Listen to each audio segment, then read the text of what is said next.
Good morning, everyone.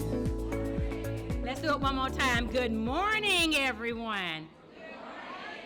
Thank you all for being here. My name is Melody Pierce. I am the Executive Director for WorkSource Southwest Georgia. And I wanted to start out by just acknowledging the work of the two groups. And I tell a story that I'll repeat, but I won't tell the whole thing.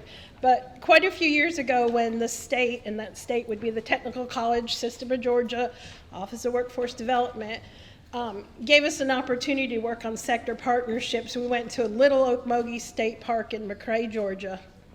It was quite a visit, but anyway, ultimately I failed when I got there. We were supposed to invite people from the healthcare sector, and got there that day, we had zero. There wasn't a single person in the room from the healthcare sector. So I was not happy, didn't go out to dinner with anybody, basically pouted in my room with a bunch of snacks. And sometime in the middle of the night, a mouse decided to visit me, and he was on the other bed. I was on one bed, he was on the other bed. He was eating the snacks that I had. And I was laying there, and I said, Lord, help us figure out how we're going to do this, how we're going to make it successful. And I might have said, Lord, please let that little mouse stay on his own bed tonight. Just let me wake up in the morning and him be over there. But anyway, after that, Amy and Jerry came on, and through tireless recruitment, begging, pleading, cajoling, they created two sector partnerships that, as of today, we had 190 plus attendees. We have healthcare providers. We have post-secondary and secondary education and other partners. And it's a self-sustaining organization, meaning, although we want your money, Karen, meaning that this event would have taken place regardless of whether we had that funding, because we had so many people who worked tirelessly from all those partner agencies to make this happen. So before we start, can we please give a huge round of applause to everybody that works on both of those sector partnerships?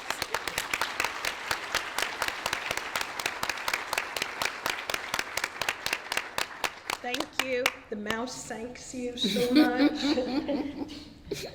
So Melody, do you have anything to add? Only thing I want to add is I just want to thank you all, as I know you all could be anywhere today, but you decided to be here. I know that your schedules are busy, so are ours, but I just appreciate the fact that you prioritized and you know the importance of healthcare and sector strategy partnership. So thank you all for being here today. So now I get to introduce Karen Kirchler, and I'm going to say thank you ahead of time. Without the Technical College System of Georgia looking out years ago and deciding that we needed to spend some money and time looking at sector partnerships, we wouldn't be here. So Karen Kirchler is the Deputy Commissioner of Workforce Development for the Technical College System of Georgia, overseeing the administration and distribution of the state's federal WIOA Title I and Title III funding through the Office of Workforce Development. Prior to accepting the role in 2021, Karen served as the Senior Executive Director of Economic Development for the Technical College System of Georgia, coordinated resources and support for the economic development divisions with each of the system's 22 technical colleges. And I'm not going to keep reading. Karen, I'm going to welcome you up here. Please welcome Karen Kirchler.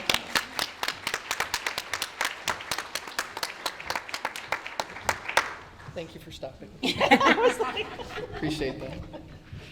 Good morning and welcome. I have something to say that's completely off script. I actually do have a script. It won't take terribly long. But I don't think that that I'm the focus of people's attention. I really don't. But just in case you might have noticed something this morning, I want to save any of you from secondhand embarrassment. I'm wearing two different shoes. Yeah. Now, to my credit, they are both black. But it is not a matched pair. So that's my week. But I figure if that's the worst mistake I make this week, I'm all right. So I just wanted to get that out of the way. But mostly I just want to say thank you for being here. Again, I want to reiterate what Roberta and Melody have said. Thanks to WorkSource Southern Georgia and Southwest Georgia teams for inviting me. I appreciate that opportunity. And I just want to say that while I'm grateful to be in the role that I currently occupy, I don't get to see a lot of the good work in action, right? So things that are happening out in the field. We send a lot of money out the door, pardon me, and we try to provide a lot of technical assistance, but I don't always get to see it happening. So this is really gratifying. It's affirming to see this happening. And I just want to say kudos to Roberta and Melody and their teams. And again, to reiterate what she said, especially to Amy and Jerry, I was told that they have been kicking down doors to build these partnerships over the years. So, and it kind of takes that persistence and effort.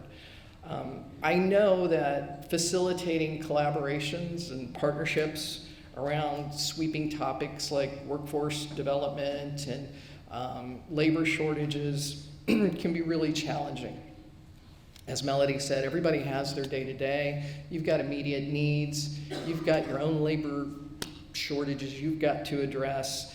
And it can be hard to make space to think about this issue strategically and from a long-term perspective. So I just want to commend all of you for taking the time to be here, to engage and to look for solutions.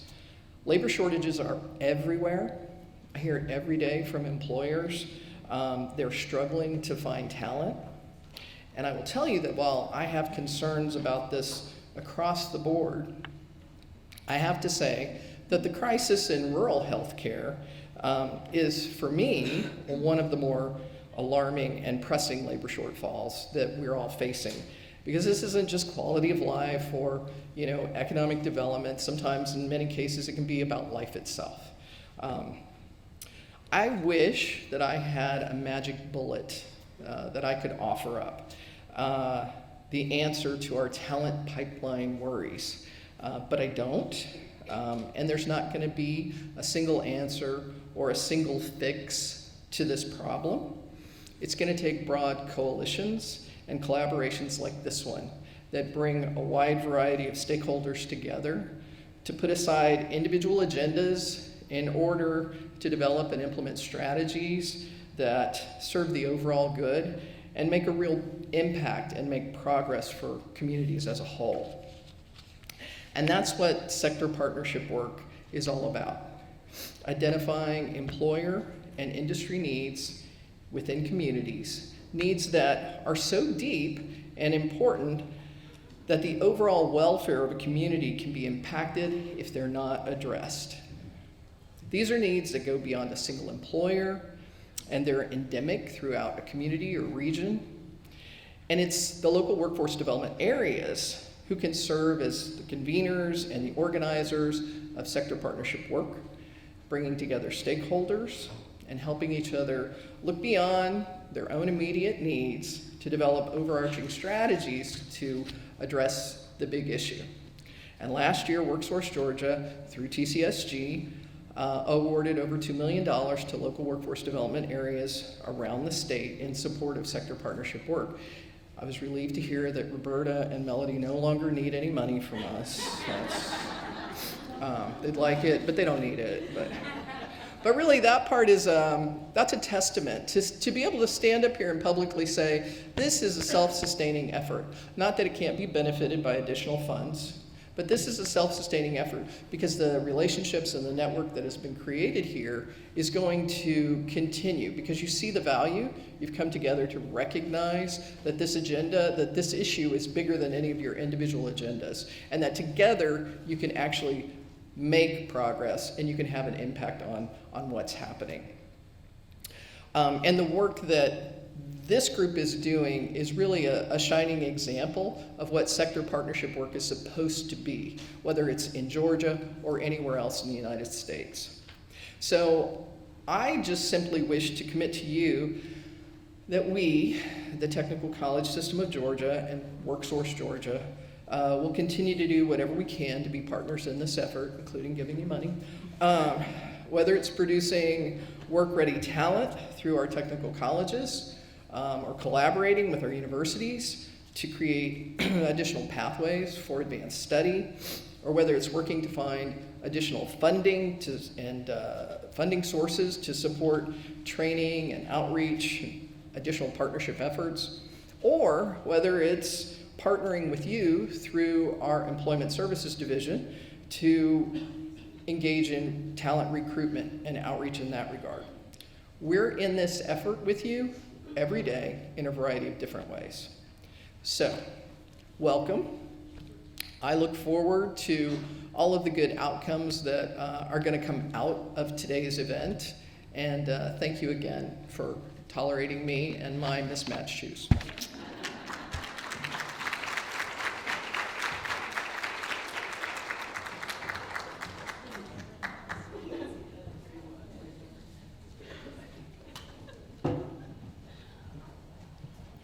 Good morning, and thank you for being here.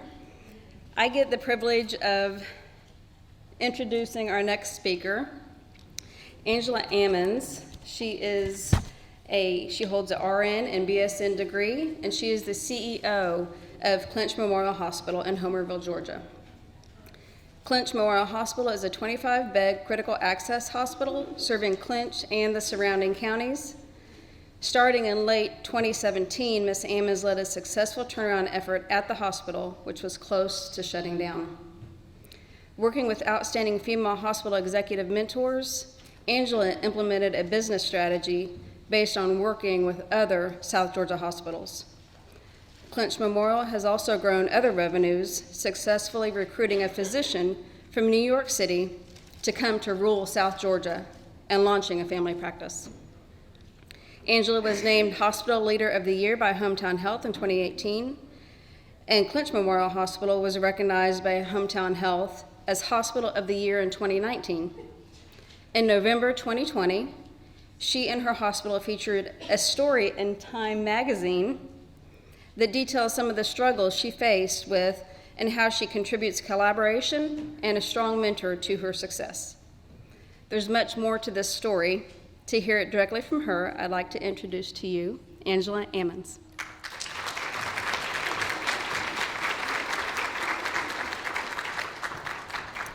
Good morning, everyone. I am so honored to have been selected to ask to open up the conference today, and I am so glad to see familiar faces and to meet some new people here this morning. I always like to open up all of my presentations with a story about my mom, because so many other people find her more entertaining than I do, and it really is good to break the ice with that. But I like to tell stories about her because I'm also very proud of her. My mother was born in South Korea in a time where girls had very little value and had very little voice and choices for their life. As a matter of fact, when my mother was 7, her mother died and her dad took a new wife, and they did not want the burden of her 2 sisters, so they sold her to be a servant in the next town. So my mother has worked very hard for everything that she had, and she came to America, worked very hard for her green card and obtained that, and 71 years of age, she went back to school to obtain her GED. So she's a fighter and a survivor. So having that background, my mom, she came and she spoke zero English when she landed in the United States, and she could not read because she never had the opportunity to go to school before then. And we as children never had a box cake because she couldn't read the instructions. And finally, we were able to have some recipes made from the cakes or the cookbooks when we were 5 or 6, and we could help her, but they were always a huge disaster. And the recipes didn't get better until we were in middle school and took home ec, and we were able to determine that cooking is a scientific experiment, and you had to be very precise with everything. So the bundt cake has a completely different meaning in our household because we just have really bad memories of that. I think she was proud of me when I became a nurse. Our siblings have had a hard time expressing our achievements to her because she doesn't understand that, because it's just been survival of the fittest and work hard for everything. And so even though she was proud of me becoming a nurse, she never understood my pursuit of my BSN and currently my master's degree. And when I became CEO, I had a hard time explaining to her what that was. And I knew that she had grasped the basic understanding when she said, "Oh, you're like the foreman at my meal." I'm like, "Exactly, I'm just like the foreman at your meal." So one day when she came for Christmas, I brought her to my hospital because I was so excited to show her the facility that I worked at, and I wanted everyone to meet my mom in person. And I remember turning in the drive of the hospital and saying, "Here, Mom, here we are." And she sat there silent for a couple of minutes, and she said, "Oh, you're foreman at a little hospital." And she patted my hand and she said, "That's okay." And I said, "Well, thank you, Mother." So no one ever has to be concerned about my ego because my mother keeps it in check for me all the time.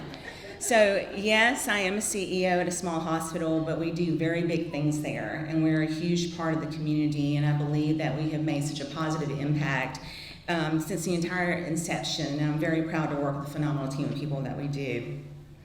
I wish that I could tell you that I became a nurse because I wanted to make a difference in people's lives, but as a single mother with 2 children, I became a nurse or sought that career because I wanted the money and the steady career. And I was accepted to the nursing program at Coastal College in Brunswick, Georgia.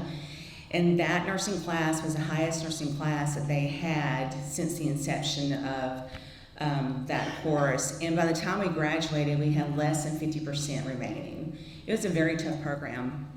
And I think there are lots of different reasons as to why our class was reduced so much. One was that life just took over and a lot of people had to drop out to meet those needs. Some were horrible test takers, and in order for them to pass the mathematics or the medicine test, they had to make 100, and they couldn't get that done.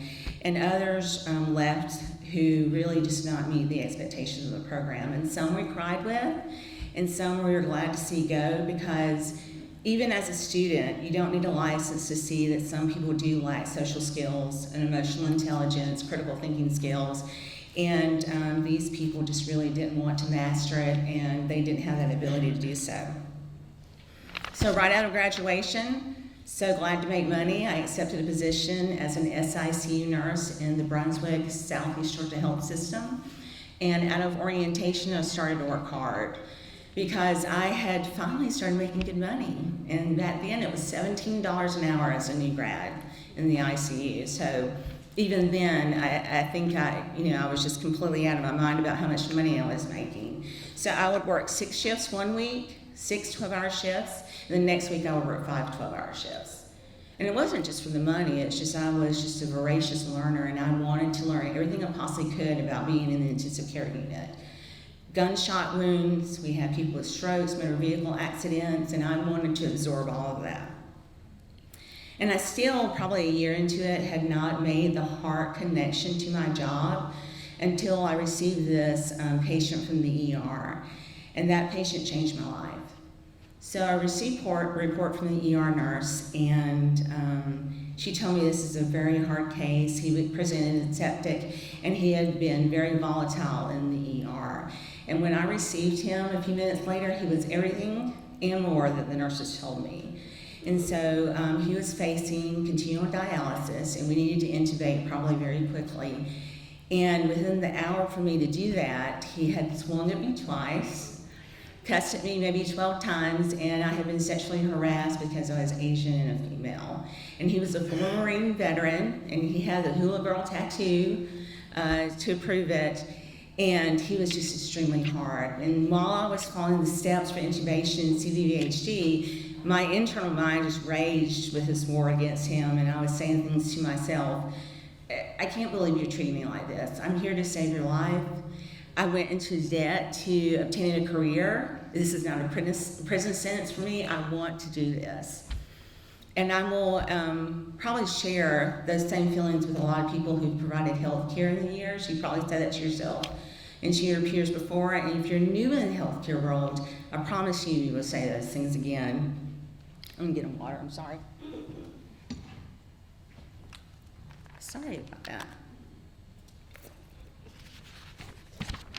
So once we had him intubated, and I can tell you I was never so glad to put a line in someone and start Diprovan my entire life. So I started caring for him, and I did build a rapport with him even though he had been on a vent. And a lot of nurses will tell you they love their vent patients more than they like their walkie-talkie patients. But we are able to provide care in a very vulnerable instance, and during that time, like I said, I worked 5 12-hour shifts. But then it began to dawn on me that during those first few days, we never had a phone call or a visit from any family members. There was a next of kin on file, and it was a son, but he would not return our phone calls. And one day we ended up coding this gentleman 4 times. And so the physician called and left a voicemail and said, "It is imperative for you to call me. I feel like we've done everything we can, and I need to talk to you about next steps." And the son finally called us back, and he said he would be there after work. And he did show up. He showed up immediately after work. He was this big, burly guy, 6'1", in a mechanic's uniform, and we brought him into the bedside. And the physician told him what happened and that he recommended that we end life support. And the son was very angry, and he said, "That's perfectly fine with me. I hate this man. He was never the father that he should be, and I really hate that I'm his son." And so the physicians and the case manager had him sign the paperwork, and he left, and I stayed in there because I started explaining the process of the next steps. Once we would extubate and turn off the vent machine, it could take minutes, hours, or days before he finally died. And I turned around, this big man was sobbing and crying. And in a few minutes of that, he straightened his shoulders and he said, "I hope you don't expect me to stay here while he dies." He said, "As far as I'm concerned, this is what he deserves." And he turned around and he walked out. And my heart immediately broke for him, and it also broke for the patient that I had been caring for several days, because now he was going to die with a stranger. And it was me. So the respiratory therapist and I disconnected him from the vent, and this poor gentleman didn't even last an hour without the life support. And I was the one who was with him when he took his last breath. And I was the one who called his son to tell him he had died and asked about funeral arrangements, and had to listen to him say, "I don't care what you do with the body." So as I watched him and prepared him removing the lines, we put him in the body bag that night, that's when the connection came in. The reason I'm doing this is not for the paycheck, even though we need it to sustain our lifestyles. The reason that I'm a nurse, because I was called. I didn't realize it at first, but our career as healthcare professionals is a true calling. And I will tell you that you will never make enough or what you deserve for this job. I have been abused by peers, physicians, patients, and their families over and over, and if I was not deeply rooted in the reason and the values that I was a nurse, I would have walked out many times over. And so, healthcare professionals, I tell this story to encourage all of you to remember why we do this. And I ask that you continue to educate yourselves to make yourselves better. I ask for you to be loyal to your employer. I ask for you to show up for your patients and your team members, even when you don't feel like it. And I ask that you don't expect hospitals to maintain your lifestyle choices, because that's not fair to us.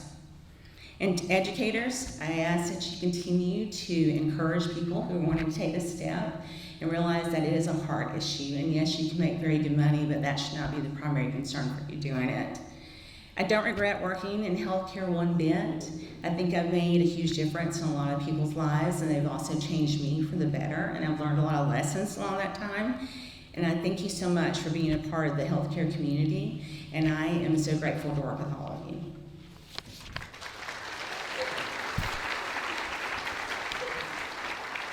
Okay, next we're going to have our student panel. We have a moderator, Carolyn Edmonds. Our students are Sarah Clay. You can come on up to the stage, please. Katie Wheeler and Kaisha Davis.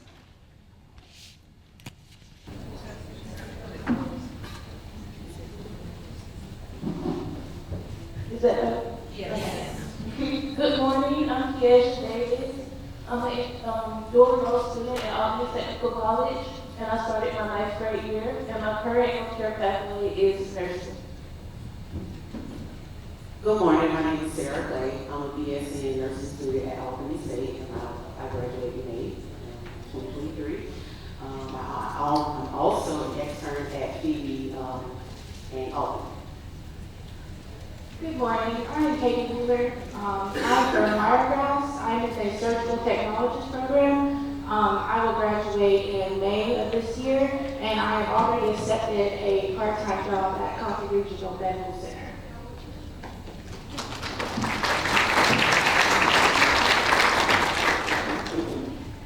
I'll ask each of you 2 questions. First question would be, why did you choose the school you're attending? I chose the school I'm attending because, like I said, I started my 9th grade year, and the technical college offers dual enrollment, so I could get dual credits and transfer. So I graduated fall of 22 with my associate's degree, and I think that Ammons Tech has a great program for dual enrolled students so they can advance in their career.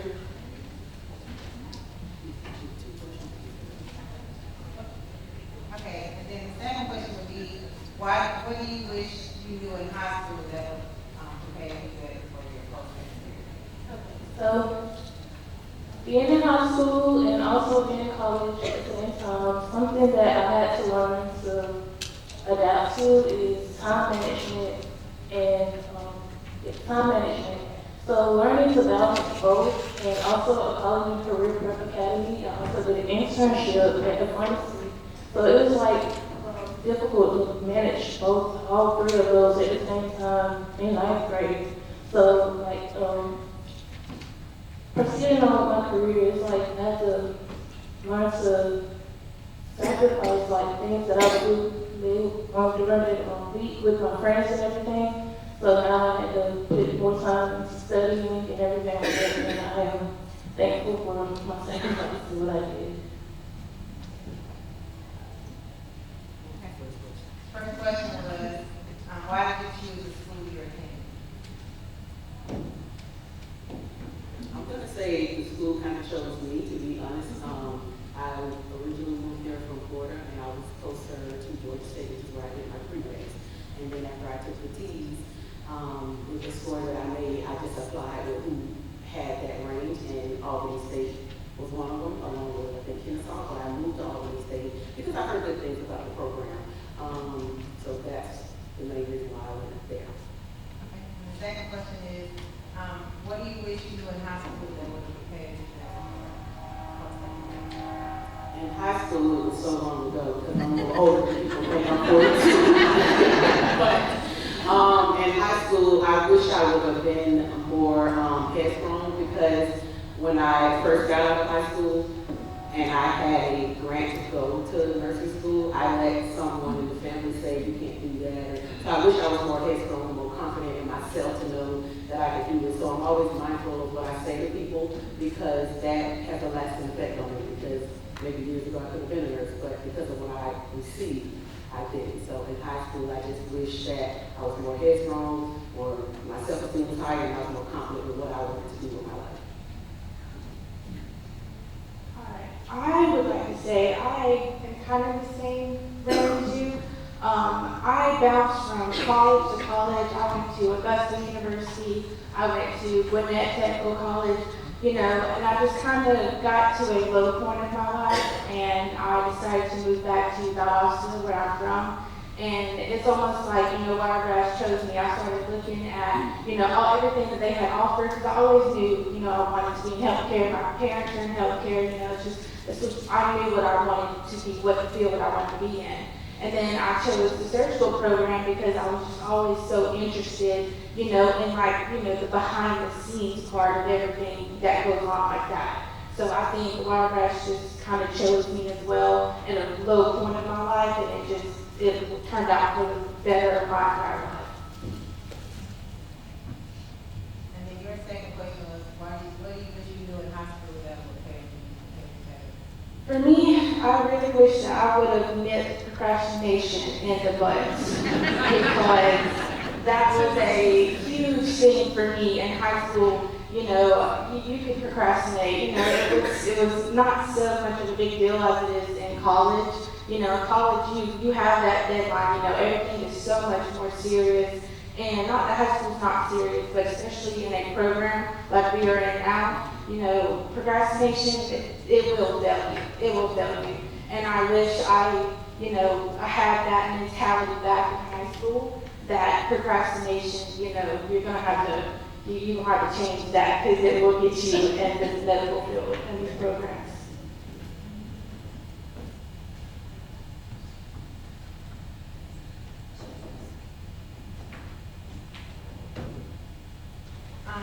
Now I'm going to open up for the audience if the audience has any questions for the student panel.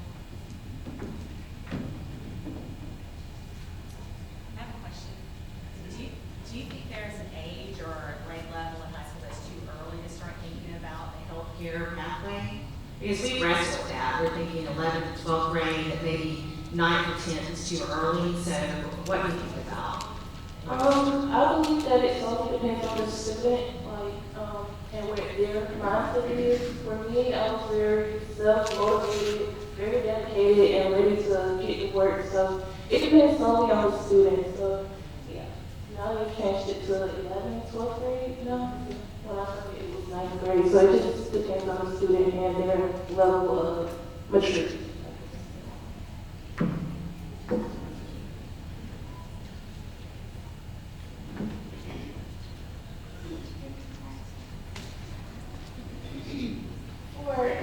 Your question as well, I wanted to add, I think it's never too early because, in high school you get to choose pathways, you get to take a healthcare and agriculture, whichever that you need. But it is based on student, because I can tell you, 9th, 10th grade, I wasn't worried about, stuff like that, but I was in healthcare. And I feel like if you get them interested enough, they will develop that headstrong and they will develop that heart, that need, that want to be in that program. So I personally don't think, an age has a thing. I feel like they might not be as serious until later, when they start to think about college. But I don't think it's an age thing at all. I just feel like, if that's what they want to do and they're going to be passionate about it, they'll show interest early with it. Yeah, what do you look for in your future employer?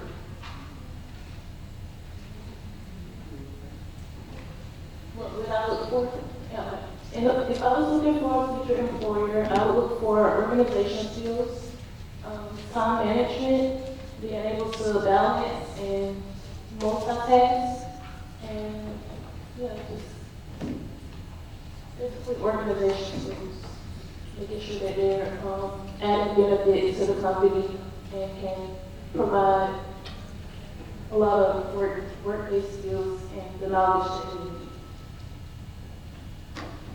I would say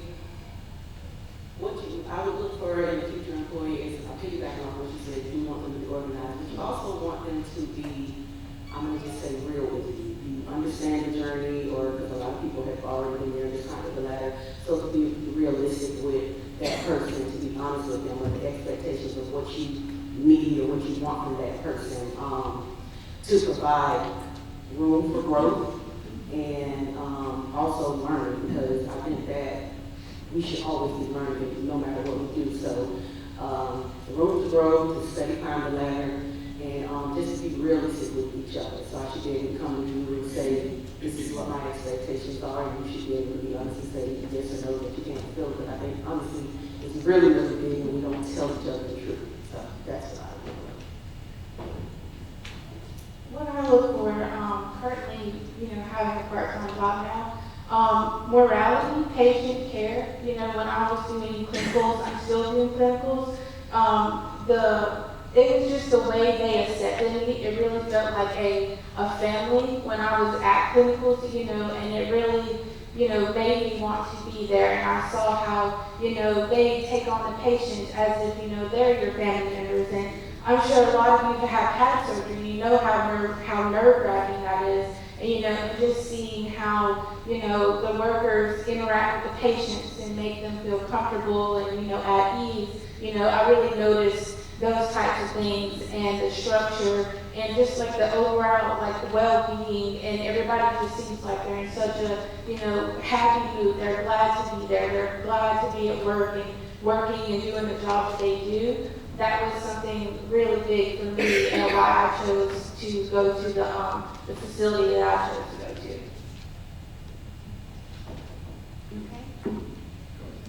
Okay. Can you hear me? Sure. First of all, congratulations for choosing the pathway for a health career. We appreciate that, and congratulations on coming to graduation. I'm going to back up from the employer question and say, having gone through, we all know how difficult those career programs are. What about the faculty members that you had in your programs that you wish others could maybe mirror, or the characteristics they could have that make the program and the students successful? What do you wish to see from all faculty members in those programs?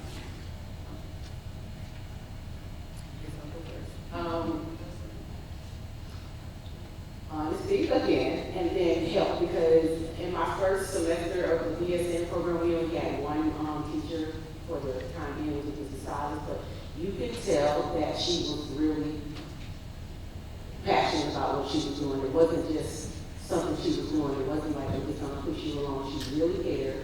She really wanted you to learn, and not only learn, she wanted you to understand how to connect the dots, because she knew moving forward you couldn't connect the dots. It wouldn't, it wouldn't go further with you.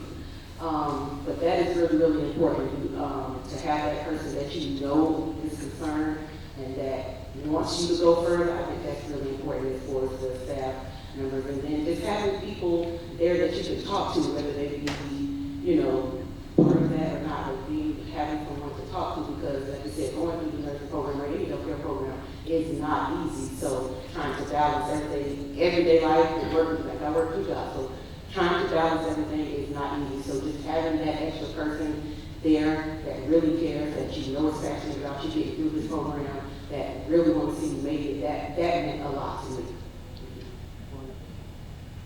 Yeah, like she said, someone that cares and is passionate about you, like kind of a mentor or anything, something like that. Someone that's going to tell you like when you're wrong, when you're right, how to improve, and just basically guide you to the next step, the correct next step. I can say tough love is something. My instructor, Kirchler, she's almost like a second mom for me. She's not afraid to give you the tough love, when you do something wrong, but not in a belittling way. You give it in an encouraging, hey, like you did this, but let's try to do it this way.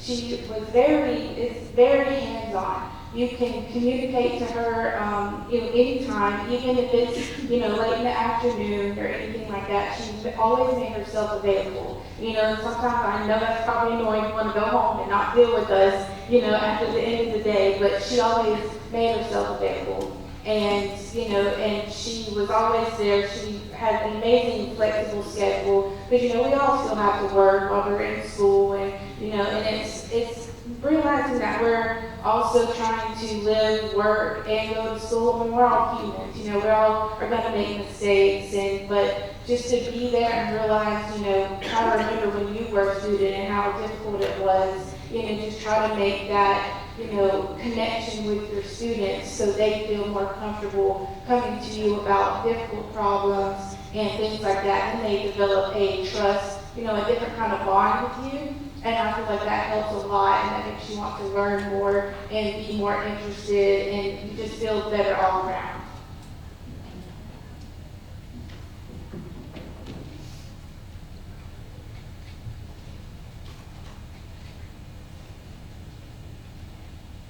Good morning, or what time is it? Afternoon. Good morning. Congratulations, first of all, on your choice of health care. I'm going to ask a question in relation to interdisciplinary care. I'm just curious, nursing school, it is grueling. I am not a nurse, I'm a therapist, but I'm just curious, courses or topics or conversations related to other disciplines, other departments, in terms of pushing holistic care, other departments that you may be dealing with once you start working? And if not, if there is no conversation, if there were limited conversations on that, what is your view on interdisciplinary care?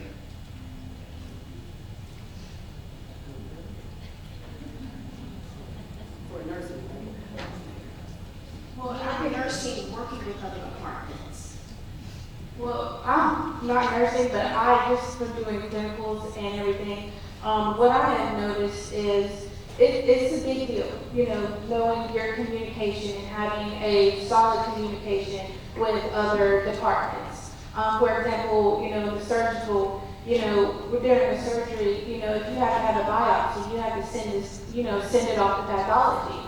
And, you know, and if that communication isn't a solid communication, you could be the patient's here under anesthesia, you know, waiting in the long anesthesia, you know, it's just not healthy for you. So if you don't have, you know, a solid communication between departments, even though it's in pathology, it may not seem like an urgent thing for you on your end, it's going to be an urgent thing on the other end. So it's really important on my views to, you know, just because it may not seem urgent or important to you in your section doesn't mean it isn't for the other. And I think that's a really big thing, is to not be selfish, you know, and yet we all have different things to do, plenty of things to do, but, you know, if you have something that another department is asking you to do, try to make it, you know, as quick as possible, so they're not relying and waiting on you. Then it kind of causes that tension, and you just don't kind of want that in your work environment.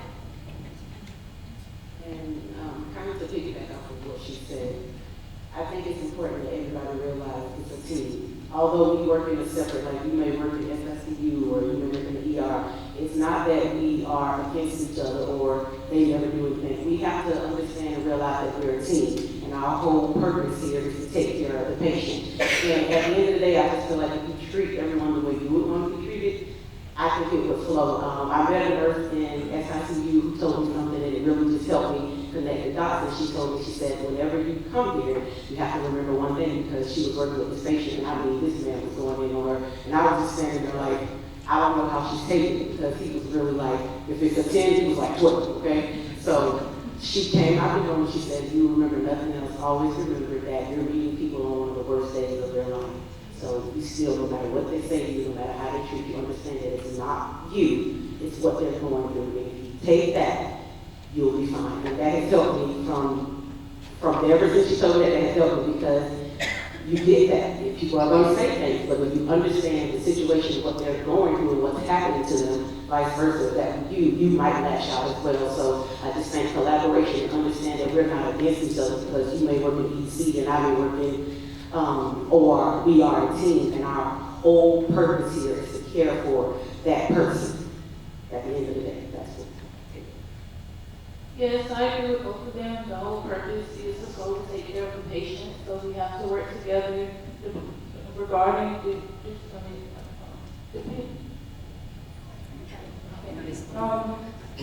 yeah, we have to work together regardless of what team you're on, what you do in the medical field. They all tie that hands together, so we all have to work together. Those are great answers, by the way. You all describe perfectly patient-centered care. Very nice. I have a question. So, Katie, you mentioned your family support. I'd like to know from the other two, Sarah and Asia, what it means to have that family support, or if you don't, what it means to not have that family support. Family support is important. I have it, but like I said, I'm 42, my kids are adults, but let's keep going back. But family support is important. As I stated earlier, I had someone tell me years ago that I couldn't do this. So if you have a family member that's going through a program, whether it's healthcare or not, it is so important to encourage them. It's so important to talk to them. You don't know what's going on in the individual's mind. You don't know if they're telling themselves, I can't do this. But your words will be saying that you can, you're capable, you can do this, you're smart enough. You don't know how that will carry that person through. because there are a lot of times when you have to tell yourself that. So when you have a family member or even someone close to a friend tell you that, that's an extra push to help you to keep going. That's that support that you need. That may be the very thing that keeps you from turning around and saying, I'm not good enough. So I think family support, friend support, whatever, as long as that person is encouraging you and helping you to push through the speed your dreams, I think it is very, very critical, especially in nursing school. Not demoting any other program, but especially in nursing school, because it is a lot to carry every day. It is a lot to carry, it's a lot to learn, it's a lot to understand. So I think that is very important. Yes, family support is very important. I'm thankful that I have a lot of family support. My mom, my uncle, who's has a PhD a doctorate in nursing and specializes in psych. My aunt, she's a travel nurse, so I have a lot of people in healthcare that has worked in healthcare and can guide me to where I need to be to become a nurse.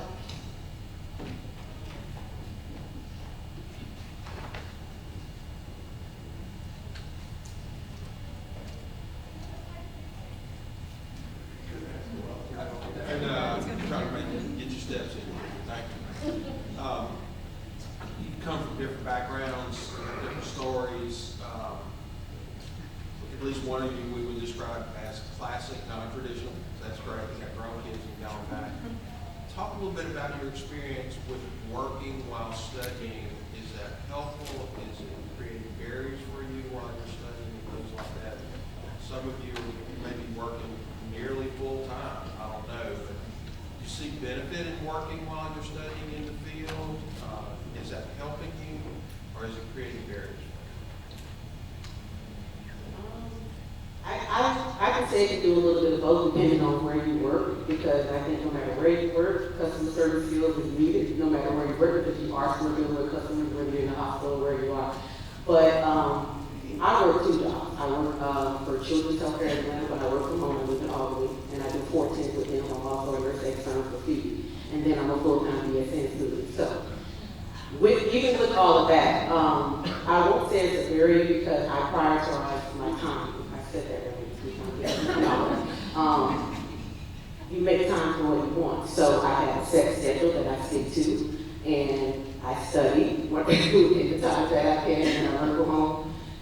So I wouldn't say it's a barrier.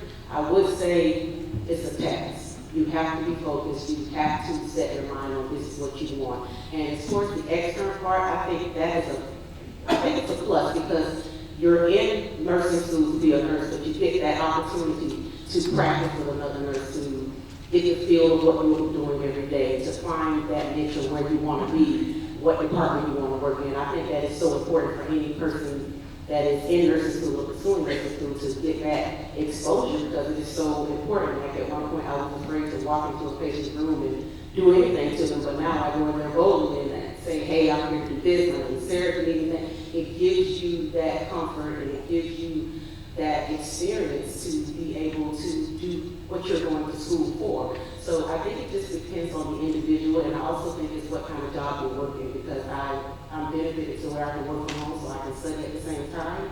So I think that's a plus for me, but I guess it depends on what you're doing and if you're focused enough to give each item time, because everything is going to take time depending on the class. I think it's, I don't want to say a necessity, but it made me who I am. It was very, very difficult. I only had 1 day off a week. I worked and then I had my 2-day-a-week clinicals.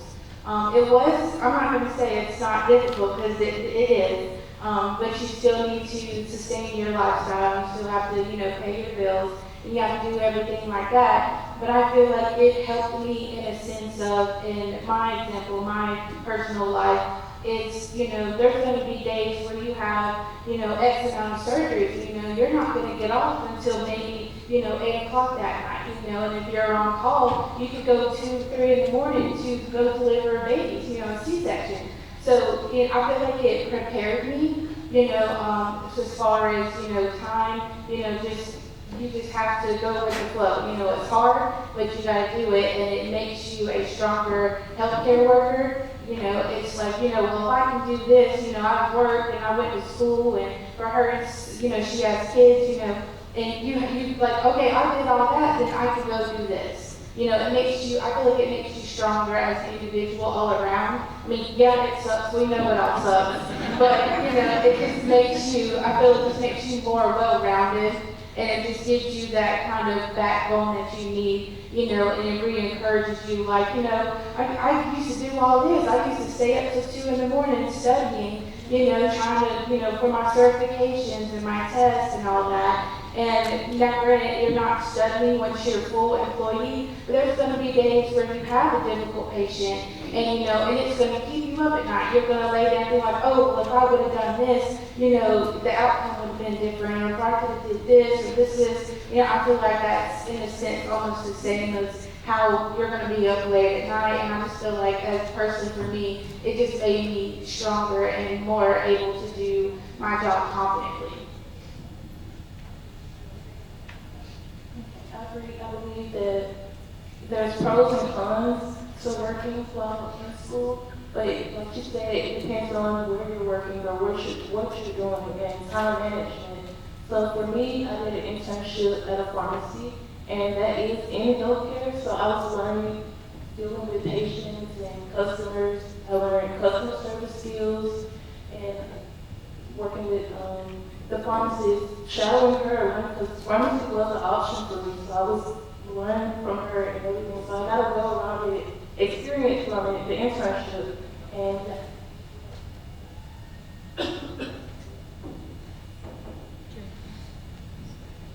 I have a question. I have a comment. Hey, Katie. I had Katie in high school, and she's right about the procrastination. She really I just want to brag on her, but she has hung in there. Yeah. She is doing well, and anybody that hires her will be doing a good job to have her. And she was in healthcare with me, and we did the healthcare pathway. And Katie, we start 10th grade, so I had Katie 10th, 11th, and 12th. But back to the high school part, I think the pathways in high school play a big part in setting these kids up to go on into healthcare. We're fortunate in our community that I have the hospital, nursing homes, doctor's offices, the drugstores, pharmacies, people, chiropractor. They allow my students to come and shadow. And we have a shadowing program during the week that they go out and shadow. So I feel like if anybody can get that set up in their community, it helps a lot.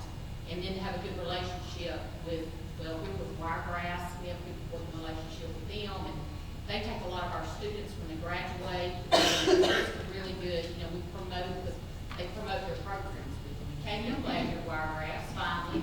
And your mom's glad too. I was just texting her. I see you're looking good over there, Mike.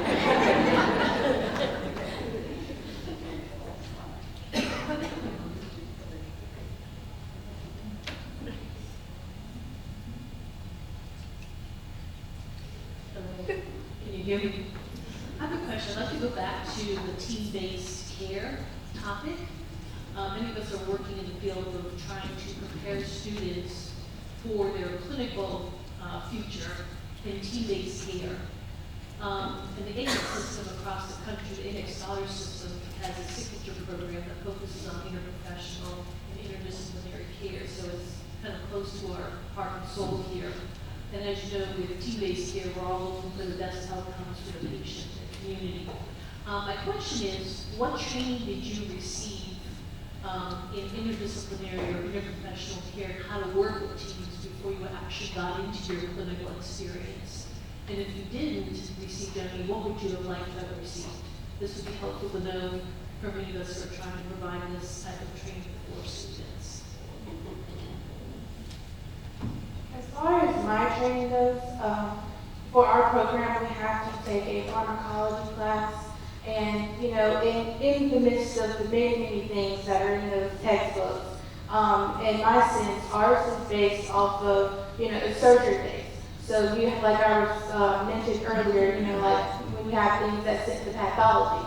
We also have when X-ray comes to the ER or the OR as well. So I don't necessarily, there wasn't an exact I don't want to say a topic where we discussed, we discussed different parts, people that would come into the OR, but nothing that was a direct, I think it was more of I already had a concept of it, we had to, send this off to this person, send this off to this person, and, it was just for me, a common, not I would say a common sense thing, but it's hard to explain because we didn't have, we talked about it, but I feel like for as far as the clinical aspect, to just reiterate, you were the whole hospital team, and for your job to be easy and their job to be easy, you have to lessen the burden on each other and do your job. Do your job and, do it in a timely manner, which gets it done and correctly for that other person. And then, limits mistakes, that goes back to the solid communication, and just make sure you communicate. And as for a student, I feel like you don't really get to learn all the ins and outs and small details like that until you get into the clinical aspect. So I feel like as a student going in there, to be sure when, things are getting sent off or when you do have to call another department to make sure you're telling your student, we have this, so we need to call this. And we need to do it in X amount of time. That way it's a better patient care, time management. I just feel like it's just good to make sure you're explaining what you're doing and why you're doing for a student's perspective. Because that really helps you, because you can watch all day and not know what's going on. And if they're not, telling you, well, we have to do this because of this, then you're not going to remember it in a sense. I think I also hear you saying, showing one of the core competencies for IPE or interprofessional practice and education is showing respect for the other team members that are within your department or outside your department to make things work. So respect that and learning from, about, and with other team members has to be very open-minded with working with others, and that's part of the key of having that respect. And also being culturally competent and trying to understand where your patients are coming from. Others, what do you think? Like she said, there wasn't per se a section in the book on it, but I think it was really big on knowing that you have to work with everyone, understanding your scope and understanding theirs, but understanding that you guys working together is what makes the whole picture, so that you don't say this is less or this is more. You work together to get the whole circle completed. Like I said, my professor is very good, and she was big on communicating with everyone there. If the doctor goes into your patient's room, you go in and listen and find out if physical therapy, whoever goes in there and works with that patient, you go in there and be a part of it, because even though they're separate with their scope, you're all still a part of the team. And like I said, the end goal is making sure that that patient's taken care of. So we didn't have like a topic on it or a book section on collaborating and knowing how to work with others in the hospital or wherever we work. But like I said, my professor was very good with teaching us that, with just her class alone. Yes, I had a very similar experience. I believe open-mindedness is very important, being open to the other people and how they have to go on about their day, experience they might have had in the day. You gotta be open-minded and keep in mind that it's all for the patient. Thank you. I agree with you very much. This is such an important arena today in professional practice. Many of the health professions across societies across the country are focusing on IPE curriculums that are required in order for accreditation purposes. So this is an area that we all need to collectively work on very hard and get students interacting with different health professions before they actually get out into the real work world and understand the group dynamics of forming, storming, norming, and performing when you're in teams and how to work through that process.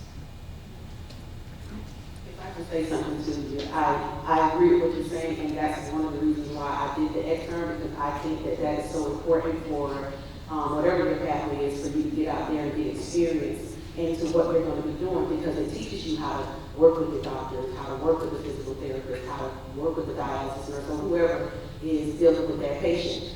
That gives you that experience, and you're kind of, I want to say above the ones who don't, because you're already in the environment. You already kind of know what's going on. I mean, you already kind of have a hand in it, and you're getting an understanding of how you fit into that piece of the puzzle. So I think that being trained beforehand, even while you're in school, the nurse's extern, I think that that is very important for, you know, people pursuing a nursing career, that you get that practice while you're going to school. So it makes what you're learning in the book and what you're actually doing will actually fit together like a puzzle, because you can, I'm a visual learner, so you can kind of put everything together and know what you're doing. I've got a question to kind of piggyback with what Jane said. So you had mentioned that you're all three working with employers, but talk about what it means to have that simulation while you're in post-secondary. Is it accurate? Do you think there's things that need to be upgraded or fixed, or just kind of talk about how using those simulations work with you? As far as me and Wiregrass, we have that brand new health building, and you know, we have everything needed for our surgical program. We have the mock OR room, we have the supplies and stuff to, you know, you go in, you gown, you glove, everything's sterile. Everything, when I started going to clinicals, I felt really prepared for how we were taught, because we had a replica OR room. So, you know, we had the general sense of, you know, where the certain machines are positioned, where the patient would be, you know, where you would stand and how you would set up your tables and your instruments. And it was, when getting to clinical, I felt so much calmer in a sense, because it was very, very similar to what it is. But granted, you know, it's not exactly the same, because there's not an actual patient, there's not a surgeon, you know, demanding this, this, and this, you know, you don't have all the, you know, extra pressure on you, but it helped a lot for me and the others in my program, the similarities and everything Wiregrasses gave us in the sense of the equipment needed that's in the hospital today. So we do our simulations at the sim lab, and I love it because the mannequins are like breathing, they're big, they have their legs cut off. It's nice. So I really enjoy the simulation, because they have a little glass, like, you know, like if you're being interrogated in your crime, they put you in there and they tell you the situation, and you and a team of your other classmates have to take care of this patient. I really enjoyed that, because the nurses there really wanted you to understand what was going on in that patient. They wanted you to connect the dots, so they kind of just sat back and watched what you guys as a team would do for this patient. So I think the simulation is very important. We have the ones where you can listen to them if they have crackles or if they are regular breathing, and you have those nurses that I said that are really passionate about teaching, and they want you to understand and say, well, what's going on with this patient, what would you do, how would you do this, and then after we do the whole simulation lab, we go back to the room and debrief, and we talk about everything that we did, where we messed up, and what we could have did better, and that sticks with me throughout all the nursing school. A lot of things that I learned there, you actually use it when you're in the hospital, and you remember it because you actually act it out. It's not something that you just read, you're actually performing it, so it sticks in. You carry it forward with going on in your career. Yes, at my school we have a lab, and we have a lot of different things that we could use in the real world. It's just like working as a nurse, so all the simulations and everything is kind of the same. So you have that real world experience. It's like better when you go out in the workforce, because you have done it and you practice it over and over again. And yeah, like you go back to class, you discuss what you talked, what we just did, and yeah.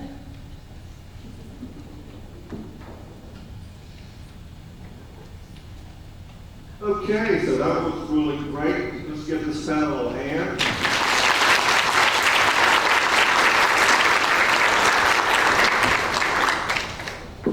So much. So we will move on to the next panel, which is the employee panel. Yeah. So make your way up front. Good morning. I can still say it's morning. It's not noon. I'm Jessica Oots. I actually work with Georgia Southwestern State University in Americus.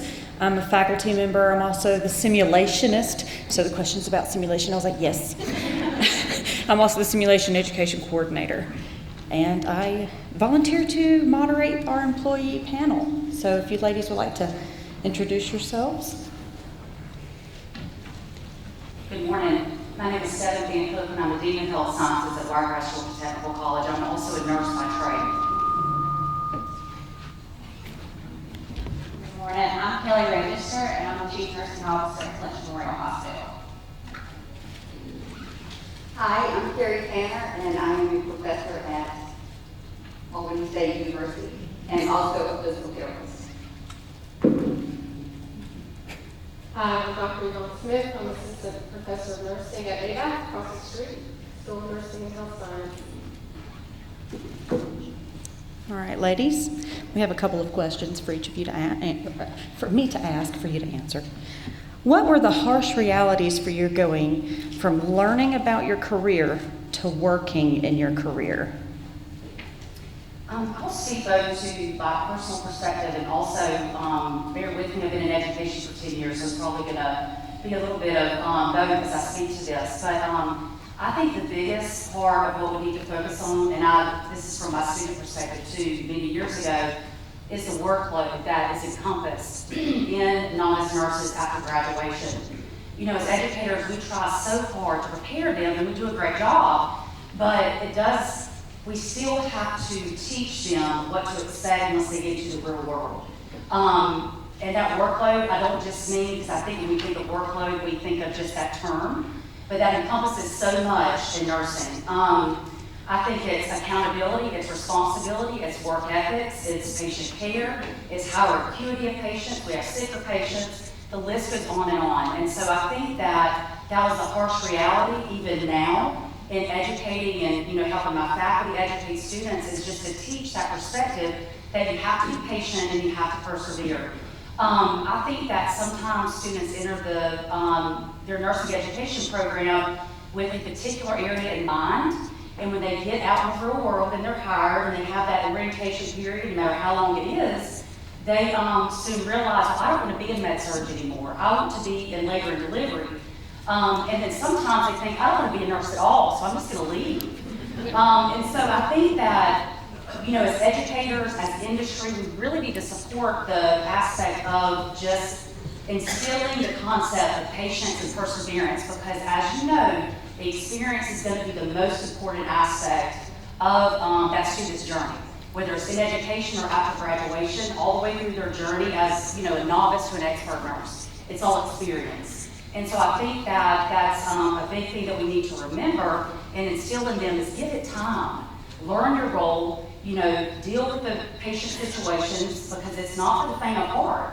And only experience is going to allow those nurses to really be able to be a better nurse and handle the situations appropriately and learn that higher order thinking, because right now in education, I think we're dealing with some changes in generational learning and higher order thinking. And so sometimes we have to also do that after graduation in industry, is help them realize the other aspects and to be patient and stay in the field as long as you can instead of leaving, because we're really struggling right now with turnover in education and in industry. And so hopefully we can work together, to better support those students during and after education programs. I kind of agree with a lot of things that she said. And one of the harsh realities for me, I am one of those people that are the planners and the doers. So when I went to nursing school, I graduated, I thought I was prepared for everything, went to my NCLEX, passed it on the first attempt, went into the hospital, and it's like here in the bottom. I had learned everything I needed, but I didn't really know how to apply at that point. So that takes time. So for me, being the planner and doer, I kind of felt defeated with that. And so that's where I really needed that strong preceptor to kind of step in and help guide me. Because we have to give ourselves and teach our students that there is a learning curve. You have to have time to learn how to apply everything, and that's how you grow. It's easy to get defeated really quickly and want to throw in the towel. But you have to, like I said, persevere through that and just be motivated and work hard and realize, I got to give myself time for this. And then as I do this, I can grow. And also, what you start out in may not be where you end up. I was one of those. I wanted to be an ICU nurse. I or wanted to work at a big hospital. And to be honest with you, my exact words when I was going through school was, I'm never going to work at Clinton Memorial Hospital. And now I'm the CNO of Clinton Memorial Hospital, and I've been there for 14 years. So you don't know what you want when you start out. So keep an open mind, and you have to try things. You can't get defeated in the first 90 days. You're still learning. And as an employer now, I realize that we have to be patient with those new nurses that are very novice too, because they are still learning, and we are going to shape them into what they are going to be. We're either going to let them grow and be a good nurse, or we're going to help them quit, and then you're going to lose out on a good employee. Agreed. I'll take it, just kind of green behind the ear kind of thing. As a student walking in to the clinic, you know, you're going through a program and you have your patient, not your patients, your people, your parents, everybody's excited. Yay, you got the diploma, and everybody's excited. You graduated, you get a job, and you're living on this high as a student that you've accomplished this. And to me, the harshest reality is that once you begin working, your coworkers aren't necessarily that excited. So it makes a huge difference to me in the clinic as well as in the classroom, and the students talked about that earlier, is have the passion. What got you there? Keep the passion close to your heart and live that passion. And if you're in an environment that's toxic, get out. And that to me, as a physical therapist, came out, I was dead set, I was an outpatient therapist. That's the kind of therapy I was going to do. That's the patient I wanted. And the environment was extremely toxic. I wanted to hit snooze button every morning, And I was like, this isn't what I thought it was going to be. Well, they said, we have an opening in inpatient. Nope, not an inpatient therapist. But guess what? I found a passion for inpatient because when I switched departments, it was the people that kept me. It was the people that became my people. It became my team. And I'll be honest, I avoided some of the nursing stations because they were toxic. I was like, I'll move that patient, I'm not going to that floor. I think it was South Georgia Medical that they said they just started that about the employee appreciation. Value your employees. They may come for a paycheck, but it's the people that keep them there. It's the appreciation for their value as part of that team. Everybody's important in that team. It's teamwork. Value your people, and that will keep them there. And I will also say the harshest reality, honestly, was learning that we have taxes. I think Angela spoke on the paycheck earlier. Girl, that paycheck, we're all here for that paycheck. It pays the bills. But I like to tell my students, I know you're here for the paycheck. You want a good job, don't you? And I don't blame you because it's a secure job. If you find your paycheck, your people, your passion, everything's great. But it's the second paycheck. It's the one that feeds your soul.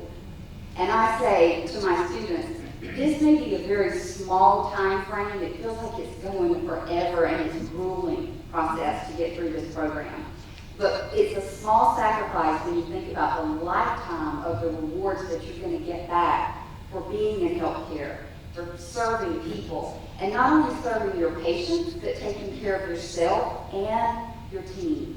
Be a part, show up for your team. When you have that accountability, your team thrives, your institution thrives, everybody thrives. But if you have departments or managers that are toxic, you will not retain your people. So really, really look at developing that.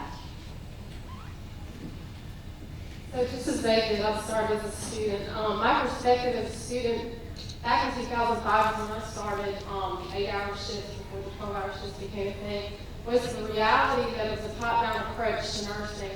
And so, for example, in 2010, we had the Affordable Care Act. That changed how I approached my nursing care every single day because of a value-based purchasing from CMS. So that was a surprise to me as a nurse. As I continued my education, and I did so because I was precepting people who were making more money than me, because I did start as an LPN, and then now I have my PhD in nursing. But as I continued my education and things changed and I moved into the educator role, it became really apparent to me how nurse managers are extremely important on these units. Not just a business person can run a nursing unit. They don't have the bedside experience to know what it takes to take the nurse, the new nurse, even an experienced nurse, provide that safe patient, evidence-based care efficiently, so that it does for the hospital, continue existence. As an educator, the reality that I experienced coming from the floor into education was just because you're a nurse, you're not a teacher. You need education classes, you need evaluation and assessment classes, not only to educate and evaluate your students, but for yourself. So I'm a lifelong learner, and we all need to be. But my perspective, similar to y'all starting out and then now in my current role. That's awesome. A couple more questions. What was the driving force that helped you make the decision to stay in this region when you entered the workforce versus seeking higher paying positions, say in Atlanta or even out of state? Well, that one's easy for me. I was born and raised in Valdosta, Georgia. I did go off to school at the University of Georgia for a little bit of time, but I came right back to Valdosta and I graduated my baccalaureate degree in nursing from Valdosta State University. Later, I got my master's in nursing, especially in education. So, that's really the main thing. I have a support system in Valdosta. Now that I've been in education for so long and I do what I do, I now realize that part of my reason for even staying now is because of workforce development and being able to help not only graduate nurses, but graduate every single healthcare professional in the various programs that we offer. So that's what keeps me here now. For me, what kept me in Clinch County is really my family. I was raised in Clinch County, and that's where my husband's from, and also being able to maintain a work-life balance. I live in Homerville, so my work is only 10 minutes away, so if my kids have stuff after school, I can still attend those things. Work-life balance is a big thing for nurses in general, that you have to kind of learn that too. 12-hour shifts, you may have to miss some things with your children. Being able to come up with a happy medium with your family is a big thing, and not having to travel outside of Clinch County is a big selling point for me. And now in my current role as CNO, I just feel like I'm here because I can make a difference. It doesn't matter how big of a city, how small the city, how big of a hospital, how small of a hospital it is. You can make a difference just by putting in that extra effort and going that extra mile. So as a CNO, I can invest in my employees, make sure they have good nurse-to-patient ratios, so they can truly be what they were called to be, a nurse. So to me, those are kind of things that kept me in a rural area. I agree.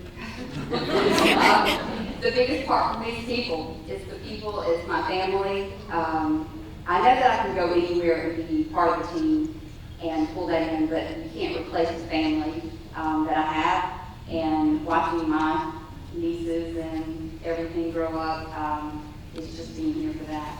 And another thing that I was very passionate about being in the state of Georgia is often referred to as being below the line. And I personally take offense to that time or two when we're up north in conferences. But it's giving back to this community and growing the community and knowing that this community below the line can be better, can thrive, and can work together to build itself up. So it's to give back to below the line. How about that? So I'm from Florida originally, fell in love with the South Georgia boys, so that's how I ended up here. So I got married, and my entire education and nursing career was as an adult. I was a receptionist bookkeeper first, and then got married and then decided I want to be a nurse, and there's reasons for that. So that's why I'm in the area, raised my family in this area, and now grown children and with one grandchild. So continue to serve this area. That's awesome. And my last question before we open it up to the community is, what is the best advice that you could give to a new student entering the workforce? Healthcare specifically, sorry. No, you're okay. I'm going to take this from the approach to of students and their support system, parents, family, friends, whatever it may be. I think that the focus really needs to shift to, maybe not the only focus, but one focus. It needs to shift to educating the parents and the support systems of the students that are interested in healthcare. And I think that starts in high school. I think that, you know, the healthcare pathways that we have, we made great strides in trying to make those partnerships even stronger with various pathways in our various healthcare careers that we have at Wiregrass. But I do think that it starts with education. If the parents understand, if the support systems understand, you know, what is entailed in a healthcare career, then hopefully those students will understand, and then they'll make the right decision for them to enter healthcare. Because I go back to my original answer to the question before, you know, sometimes they realize either once they're accepted to a program or even after graduation that that's not what they want to do. And if we can address that before they even start to choose their career in healthcare, then maybe there's two different benefits to that. Increase enrollment, so we can increase those that graduate and enter the workforce, and then hopefully help the industry partners retain those that they hire after graduation. So I do think that's a big focus, is just that education aspect of it. And one more thing too, and I mentioned generational learning the past time, you know, right now in education with faculty and all of healthcare, we really are having to address other aspects besides like nursing concepts. We're having to address critical thinking, higher order thinking, work ethics. And so that's one thing too that I think we need to focus on and support, is those aspects of education that aren't necessarily in the nursing curriculum or any other healthcare curriculum for that matter. And so teaching the students right up front, you need test-taking strategies. You need to be able to think critically. You know, and just also too, what workload is required of those positions. So again, they can make an informed decision on their career and then hopefully stay in that career long term. I completely agree with you. The one thing I would say, and I kind of spoke to this earlier, is to keep an open mind. You may start out saying I want to be a nurse, and you may end up being a physical therapist. You may start in labor and delivery and end up in med-surg. It's okay to change your mind. You don't have to declare a specialty right when you go into nursing school. So do a vast number of clinicals. Go to those clinicals, or try to go to those in a small hospital. Try to go to a large hospital. See as much as you can in school so that you can kind of make a decision on what you think you might want. Because sometimes what we think we want is not actually what we want, and it's not actually what we're called to do. Like I said, I'm a prime example of that. I thought I wanted ICU, but I found out I'm actually the med-surg nurse. That is what I'm called to do, is to be a med-surg nurse. Med-surg is not what a lot of people want, but that's what's right for me. And had I just stayed with what I thought I wanted, I never would have been at Clinical Memorial. I never would have moved up to director of nursing, and I never would have made it to the role that I am now. So I think it's keeping an open mind and working hard at whatever it is you choose, and giving yourself time to acclimate yourself to your position before you jump to something else too. Give yourself time to see if this really is truly what you want. If you go your first day and you're like, oh, I hate it, give yourself a couple more months to see if it's something that you truly don't like, and at that point move. And also be open to talk to your role models, your nurse executives. Let them know, hey, I don't feel like this is right for me. I'm struggling in this one particular area, and give them time to help you. If you don't speak up and don't let them know, you never can fix it. So one thing that I mentioned earlier to me was my preceptorship. The very first preceptorship I had was not a strong one. I should have said that right off the bat. Hey, look, I don't think I'm progressing like I need to. Is there any way I can be assigned to someone different? And that may have changed a lot of things for me, but I didn't do that. So being willing to speak up for yourself and not feel like you are inferior or anything like that just because you're a new nurse. Have a voice is one thing I would say too. I agree. I'm big on having a voice, but to be a patient advocate, to know that you are part of a team, and to not feel inferior that you could be overlooked or that you're not important. And I think a big thing going into healthcare as a new student now is realizing how much importance there is in your voice seen from fresh eyes.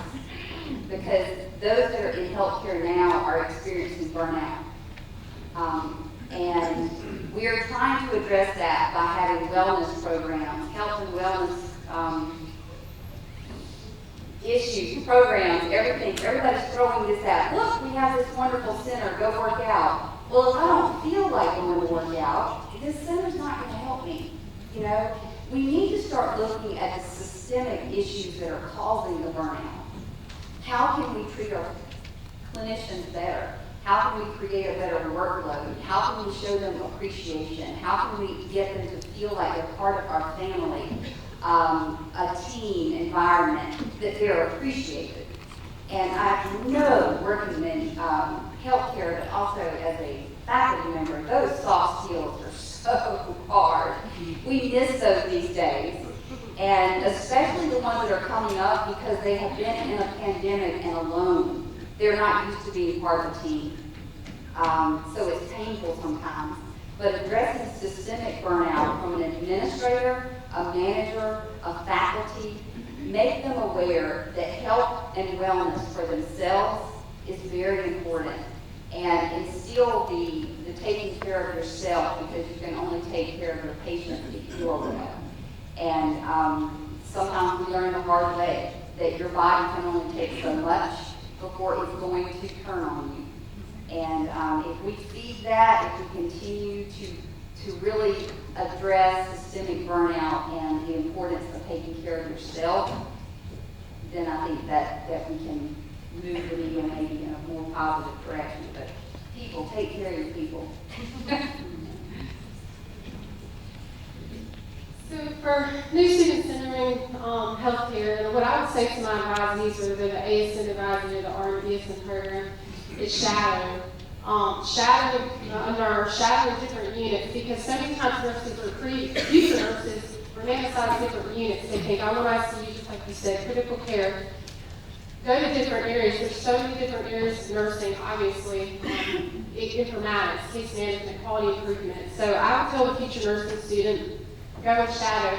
Then see what these hospitals have to offer. What's the residency program requirements? How long do they stay in? How much support do they receive as a brand new grad before they hit the floor and or unit and they're completely on their own? The other thing I would suggest is that what I see personally is that students don't understand the pathways to different degrees or different careers.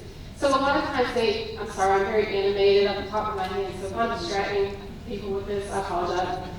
Anyway, so people come and they say, I want to be a CRNA, I want to be a nurse practitioner, where they don't know that takes a bachelor's to even be eligible for that program, but maybe they're enrolled in a school that offers an associate degree. So knowing how many degrees, how many steps it takes to the in-career goal, as far as money and the time that it takes to become that goal or be that person in that career, I would suggest to the student to research that, because different schools are, they have different pathways. So that would be my two: shadow as many units as possible, and then fully understand degree requirements and the time and money invested to take to get to that. Because CRNA is a lot of what people think they want now, but it's because of the money.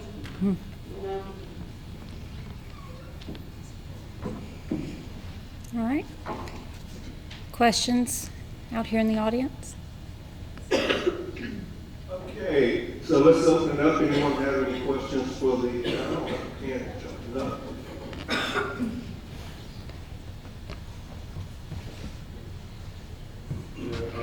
Retention is important to employers, and the student panel up there didn't talk about pay or benefits. They talked about how they were being treated and accepted, and how they were being communicated with. And a lot of these nurses will be moving into leadership positions.